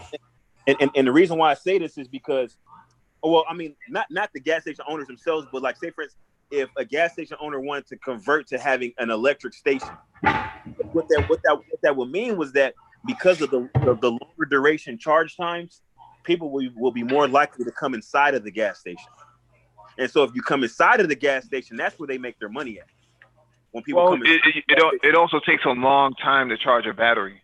So even at 400 volts, or 440, it still takes about an hour just to charge. That's a long time compared to what it takes to fill a gas tank with gas. Even on something like a 4Runner or a Land Cruiser at 20 to 25 gallons, that only takes about 6.5, 7 minutes. But what I think is that people won't be fully charged, and I think they'll do like the 70%, 80% charge. Because like they got the technology where they charge 70, 80% like in 5 minutes, and then like the rest of the 30% takes considerably longer. So I think we'll probably see more of that. But even at that short period of time, that's still long enough for people to feel like they want to come inside the gas station and actually spend money. And so then also, I don't know what the actual regulations would be for basically pricing the actual electricity, because there's current regulations where I won't say regulations, but there's only so much gas stations can charge for gas.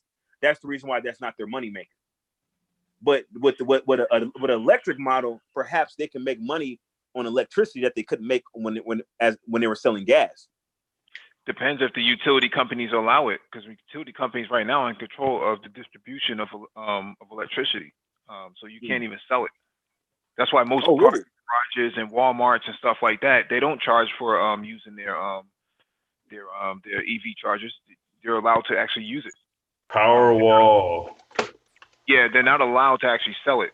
So one of the things that they tried up here was public infrastructure of EV chargers, and what they found is that people are starting to fight over these things now. Guy left his Nissan Leaf charging, and he came out from work or something like that, and someone unplugged it and then plugged it into their Prius or whatever it was, man. So people are nasty. That's tight. Hey, so he didn't get a full charge on his car. He didn't get a full charge on his car, so therefore he can't get home. That's a big problem.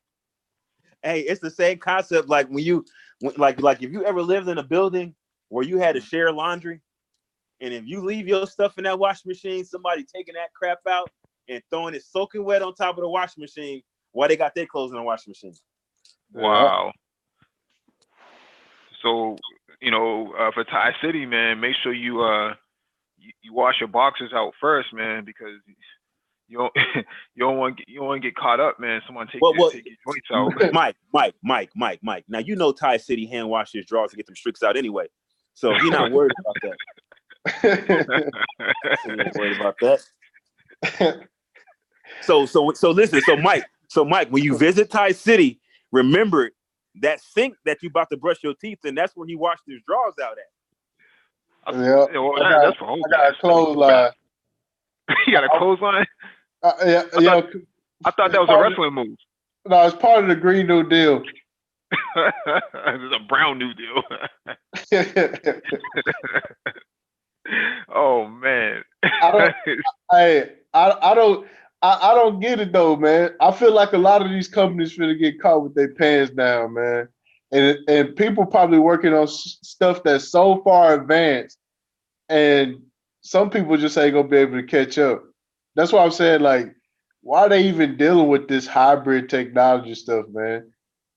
Well, because that's the only way you can maintain a Lamborghini for what it is. I mean, it's a great increase. It's a great example of craftsmanship and engineering, but Porsche is doing the same thing. The new 911 coming out next year is going to have the same hybrid sort of technology in the 911. So they'll still keep the engine, but they'll have a battery capacitor in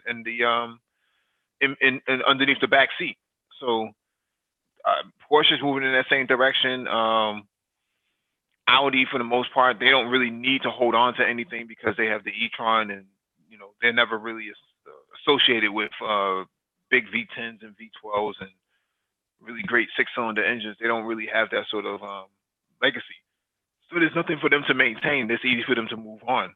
But if you're Porsche and your Ferrari, your McLaren, your all these companies, you really don't have that sort of flexibility. Okay. And they've already shown in the World Endurance Challenge and in Formula One that the technology is viable, hybrid technology.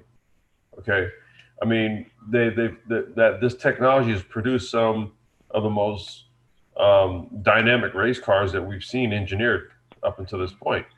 So it's not as if there's no viability to this technology, to hybrid. There is, and so I think there's a happy medium in hybrid technology as well. I don't think you should just go internal combustion to electric, right? And like, we're gonna skip that hybrid step. I think you should go hybrid first. And then I think that there's going to be the companies that just come out because from the ground up, they developed its core concepts and principles, say on the electric platform. So those companies, then they need to just come out electric. But see, companies that have been around for a long time and building things like, screaming V12 engines that have run Formula One races and shit. Nah, man. They need to transition over. They need to showcase their technology, the hybrid technology, the regular internal combustion engine technology, and showcase what their engineering chops are in the EV sector too. Okay, check this out. We got the Porsche Taycan came out. How fast do this hybrid 911 got to be? Oh, that's a whole apples and oranges kind of comparison. But the 911 for the most part, man, it's already fast enough for what it is. I think the fastest for the non-GT3 models is something like 3.6 seconds or something like that. 3.7, 3.6 seconds. So it's not that slow in comparison to an electric car. But if you want to take in like the GT2 RS and then look at those times, then you can kind of make a case and say that, well, it's time for Porsche to actually move to a full electric platform. Well, the GT2 RS, you're talking about like what? Didn't they have like a 2.6 second 0 to 60 on that car? The last GT2 RS. Holy moly! Yeah, I think it's 2.6. It's 2.6. Yeah, that car was crazy. It was also very expensive, but that performance was crazy. Right. It was. I mean, it's a full street legal race car, but if you take into consideration that 2.6 seconds for a gas-based car, that means that the electric version would have to be at least 1.7, 1.8 seconds for 0 to 60. If it's not doing that, it's not going to be worth it. Remember the claim though for the new Tesla sports coupe is 1.9 seconds 0 to 60, and that's going to be at a base price of, I believe, what, 200,000, or maybe was it 150 or 200,000? I know it's going to be somewhere under. The base is 150. So we're talking about a game changer right there. If whenever that vehicle does drop. Mm-hmm. And I think, and I don't know, correct me if I'm wrong, I think the range on it is supposed to be like 300 miles. On the Tesla sports coupe. I forgot. They make up all types of wild claims. I'll wait. I'm a wait and see type of person when it comes to Tesla. Well, I mean, they had that video of a test mule a while back accelerating, and it was pretty crazy. Yeah. I mean, it probably is fast. I mean, for what it is, but 300 miles for a coupe like that, I'm not seeing that. I'll have to wait. I'm a wait and see type of person with that one. Okay, I can see that. Well, y'all talking about the Bugatti? No. Tesla has a Roadster. There you go, Tesla Roadster. There, that's what it's called. Yeah, Tesla has a Roadster that's supposed to be significantly faster than anything else on the market. I'm a wait and see type of person when it comes to Tesla. For the Lotus, the Evija, that's a different sort of animal. You could tell by the way it's designed that they didn't hold anything back. Yeah, nor the price being one of them. Well, they made their money back off it though, right? Yeah. If they sold one, they made their money completely back off of that thing. And they sold nah. They need to sell at least. They probably have to sell at least 10 of them to make their money back. Well, for them, that's probably considerable if they sold. I mean, if you think about what it costs labor wise, for one, they made their money back. I'm talking about the R&D. I'm talking about the R&D cost though too. Oh, that's simple, man. I mean, who's their parent company now? Geely. Yep. Yeah, so Geely put all their money into that. So it's not really Lotus that's so much doing it themselves. They don't even have to worry about that anymore. Yeah. Well, They got cash money coming in. Components came from all the battery tech, all the battery components and all that. Come on, man. What were you gonna say, Super Tris? Well, I was going to say that their parent company will have to make their money back probably by they're probably looking at it as this as a way to enhance optics of the actual Lotus brand to bring more people back, bring more people to them, and maybe perhaps buying some of the other cars like the what's it called, the Evora, whatever, and then whatever other models they have in their lineup currently. But also, Evora's done. Evora's done. Well, I mean, but they're still selling. They're still selling the ones that they have now. No, they sold all of them for America. Oh, they're not for going to America. They The one that you see right now, the GT, that's the final version. That's the final copy. So they only sell 200 in the United States all year. So they don't really sell thousands like they should. But that's the most they're gonna sell. So then the question is, then what's the future plans for Lotus? Because Geely, if Geely is going to invest that type of capital into a limited production vehicle, they must be planning to expand the Lotus lineup somehow. Maybe probably be looking at Lotus SUVs. has the SUV. Lotus has the SUV coming out, but it could be based on the Volvo. But you have to remember that Geely is Chinese. China has a 1 billion person market. They can sell all those cars just in China alone and make all their money back. They only have to worry about the European market or the American market anymore.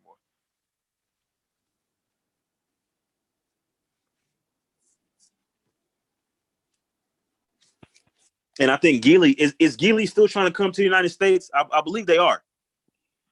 They're already here. If you're looking at them from a product perspective, there's Volvo. I mean, Volvo is owned by Geely, if I remember correctly. No, I think they're actually trying to release vehicles under the Geely nameplate. I read about that maybe like a year ago, that they're actively working on developing vehicles to release for the American market. The problem is that some of the vehicles that Geely has in China would be copyright infringement over here, because they're basically a badge swap vehicle that they freaking counterfeited off of another brand. Like they have like an E-Class Mercedes looking Geely that I've seen, and I can't remember what other car, but some of those cars, and I think they had one that looked like a Jaguar S-Type, like maybe a couple years ago. So yeah, so some of Geely's cars are like counterfeits. Oh yeah, well, that's the market in China, but they would never bring those cars over here. So they would have to find a viable partner, and I guess that would be Volvo, Polestar, and all that stuff. So, but they really don't need to come to the United States to actually dominate anything. I think the Lotus Evija is a benchmark to all the other brands to say, look, you have to step your game up, because look where we are. And in all honesty, if they sold that Evija at $200,000, it would destroy the market. Yeah. Well, but I'm looking at things from a standpoint of that the Lotus, and even to a certain extent Volvo, are not high volume vehicles. Like the actual, if Geely were to come to the United States market as Geely, they will be looking to be a volume seller to compete with the likes of say Chevrolet and Ford and maybe even Toyota and some of those other brands, because they will significantly undercut the competitors as far as price is concerned. And I think that will destroy the market as well, them coming to America and releasing very, very, very cheap vehicles. Mm-hmm. Yeah. Well, I mean, we just read an article about Ford versus GM, and Ford doesn't look like they're doing too well themselves, man. So moving over to Volkswagen and borrowing Volkswagen's products, and GM having their finger up their backside, not really knowing what to do with the market as a whole. I don't think they were ever in the running for the long term. Well, I mean, if you look at if you actually do the research on just the entire auto manufacturing industry, it is a very, very, very finicky market. Like very, very risky for investors. Like it's not something that's guaranteed. Like say, for instance, real estate. Even real estate, nothing is guaranteed. But the auto manufacturing industry, it's like somebody who wants to get into like owning a car dealership. It's very, very tricky. It's not that easy. It's not like you're just gonna automatically make money. It's a lot of moving parts to it. And that's just one of those things where one little mistake. Like I'm surprised Volkswagen didn't. They recovered remarkably. I wouldn't even say they fully recovered, but from that whole Dieselgate fiasco. Oh, that was nothing, man. People love them diesels. They didn't even. The consumer didn't care about that. I know, but think about it. Think about how tough the auto industry is. Like, let's say that happened to Mazda. If that happened to Mazda's finished. Yeah, right, because they're not a global brand like Yeah, one mistake, but even a global brand like that could set off a chain of events, a cataclysmic chain of events that could bring an auto manufacturer down. I mean, the elephant in the room is the used car market is great right now. It's for what you can get for your money, because all this new stuff is just way too inflated, man. It's just way too inflated. That's the problem. That's the problem because the manufacturers don't really make money off of the used car market. They may make if they produce parts, they may make a little bit of money off parts and then but as far as the actual all the manufacturers make money off of new car sales. Yes. So that's where their bread and butter comes from. So the used car market cannibalizes new car sales. Because think about it. If everybody had to buy a new vehicle every time they needed another car, think about that. Mm-hmm. How many new cars would be sold? So when you talk about vehicle transactions, like I mean, we're talking probably like in the billions as far as units being sold. Because people buy cars all the time, buy, sell. But a lot of Volkswagen cars. Yeah, Volkswagen only had 3% of the U.S. market, anyways. But 1/3 of their sales actually came from diesel. So it really hurt them to have to take back all these cars and then pay out these fines, and actually crush these vehicles too because they can no longer be resold. So that really hurt them. So for all intents and purposes, Volkswagen felt it big time, and they prematurely had to jump into the EV market because of the whole Dieselgate thing. Even in Europe, BMW, Mercedes, and I think the Honda diesels over there actually had the same exact issue. You had to take those vehicles off the road. I think DW did a whole documentary on this earlier this year. Those vehicles that were diesel, they actually got rid of them. Matter of fact, that's what all the protests in France are about for the yellow vests, that they're going to go up on taxation of diesel, and they're actually going to get rid of diesel in 2022 after telling everybody to go out and get diesel in 2015. And this is the reason why I don't understand why Mazda, of all car companies, is even considering bringing their diesel power plant to America in a Mazda 6. Like, what the hell are they thinking about? Wait, I think didn't they try it out in another market already? Well, they're trying to bring it to the United States in the Mazda 6. They're trying to have a diesel variant of the Mazda 6. I mean, it just bananas what's going on over there. And then I think now they're finally giving up on the rotary plants. Thank God. Finally, somebody, a voice of reason, has Don't spoken do over at it, Monster Triz. because now they're giving up their Don't diesel don't do giving it, up their Triz. rotary plants. Don't do it, Triz. Yeah, nah, because they was trying to have look. First of all, they was trying to bring back the rotary as a standalone power plant. Then they was trying to make a rotary hybrid. But now they're finally just giving up. It just doesn't make any sense. But this whole diesel thing Triz, from Mazda is another bonehead. the hate won't work. The legend is already solidified, man. It's already done. It's too late. Yeah, it's a legend. It's Yeah, too legends, late, man. legends dwell in the past. It's too late. This is probably a good way to end the show, man, the live stream. So thank you all for joining us. Hit the like button if you've not already done so. Hit that notification bell so you get all the updates from the Black Brain Trust, including those on the community tab. Make sure you all follow Super Triz, youtube.com/Super Triz.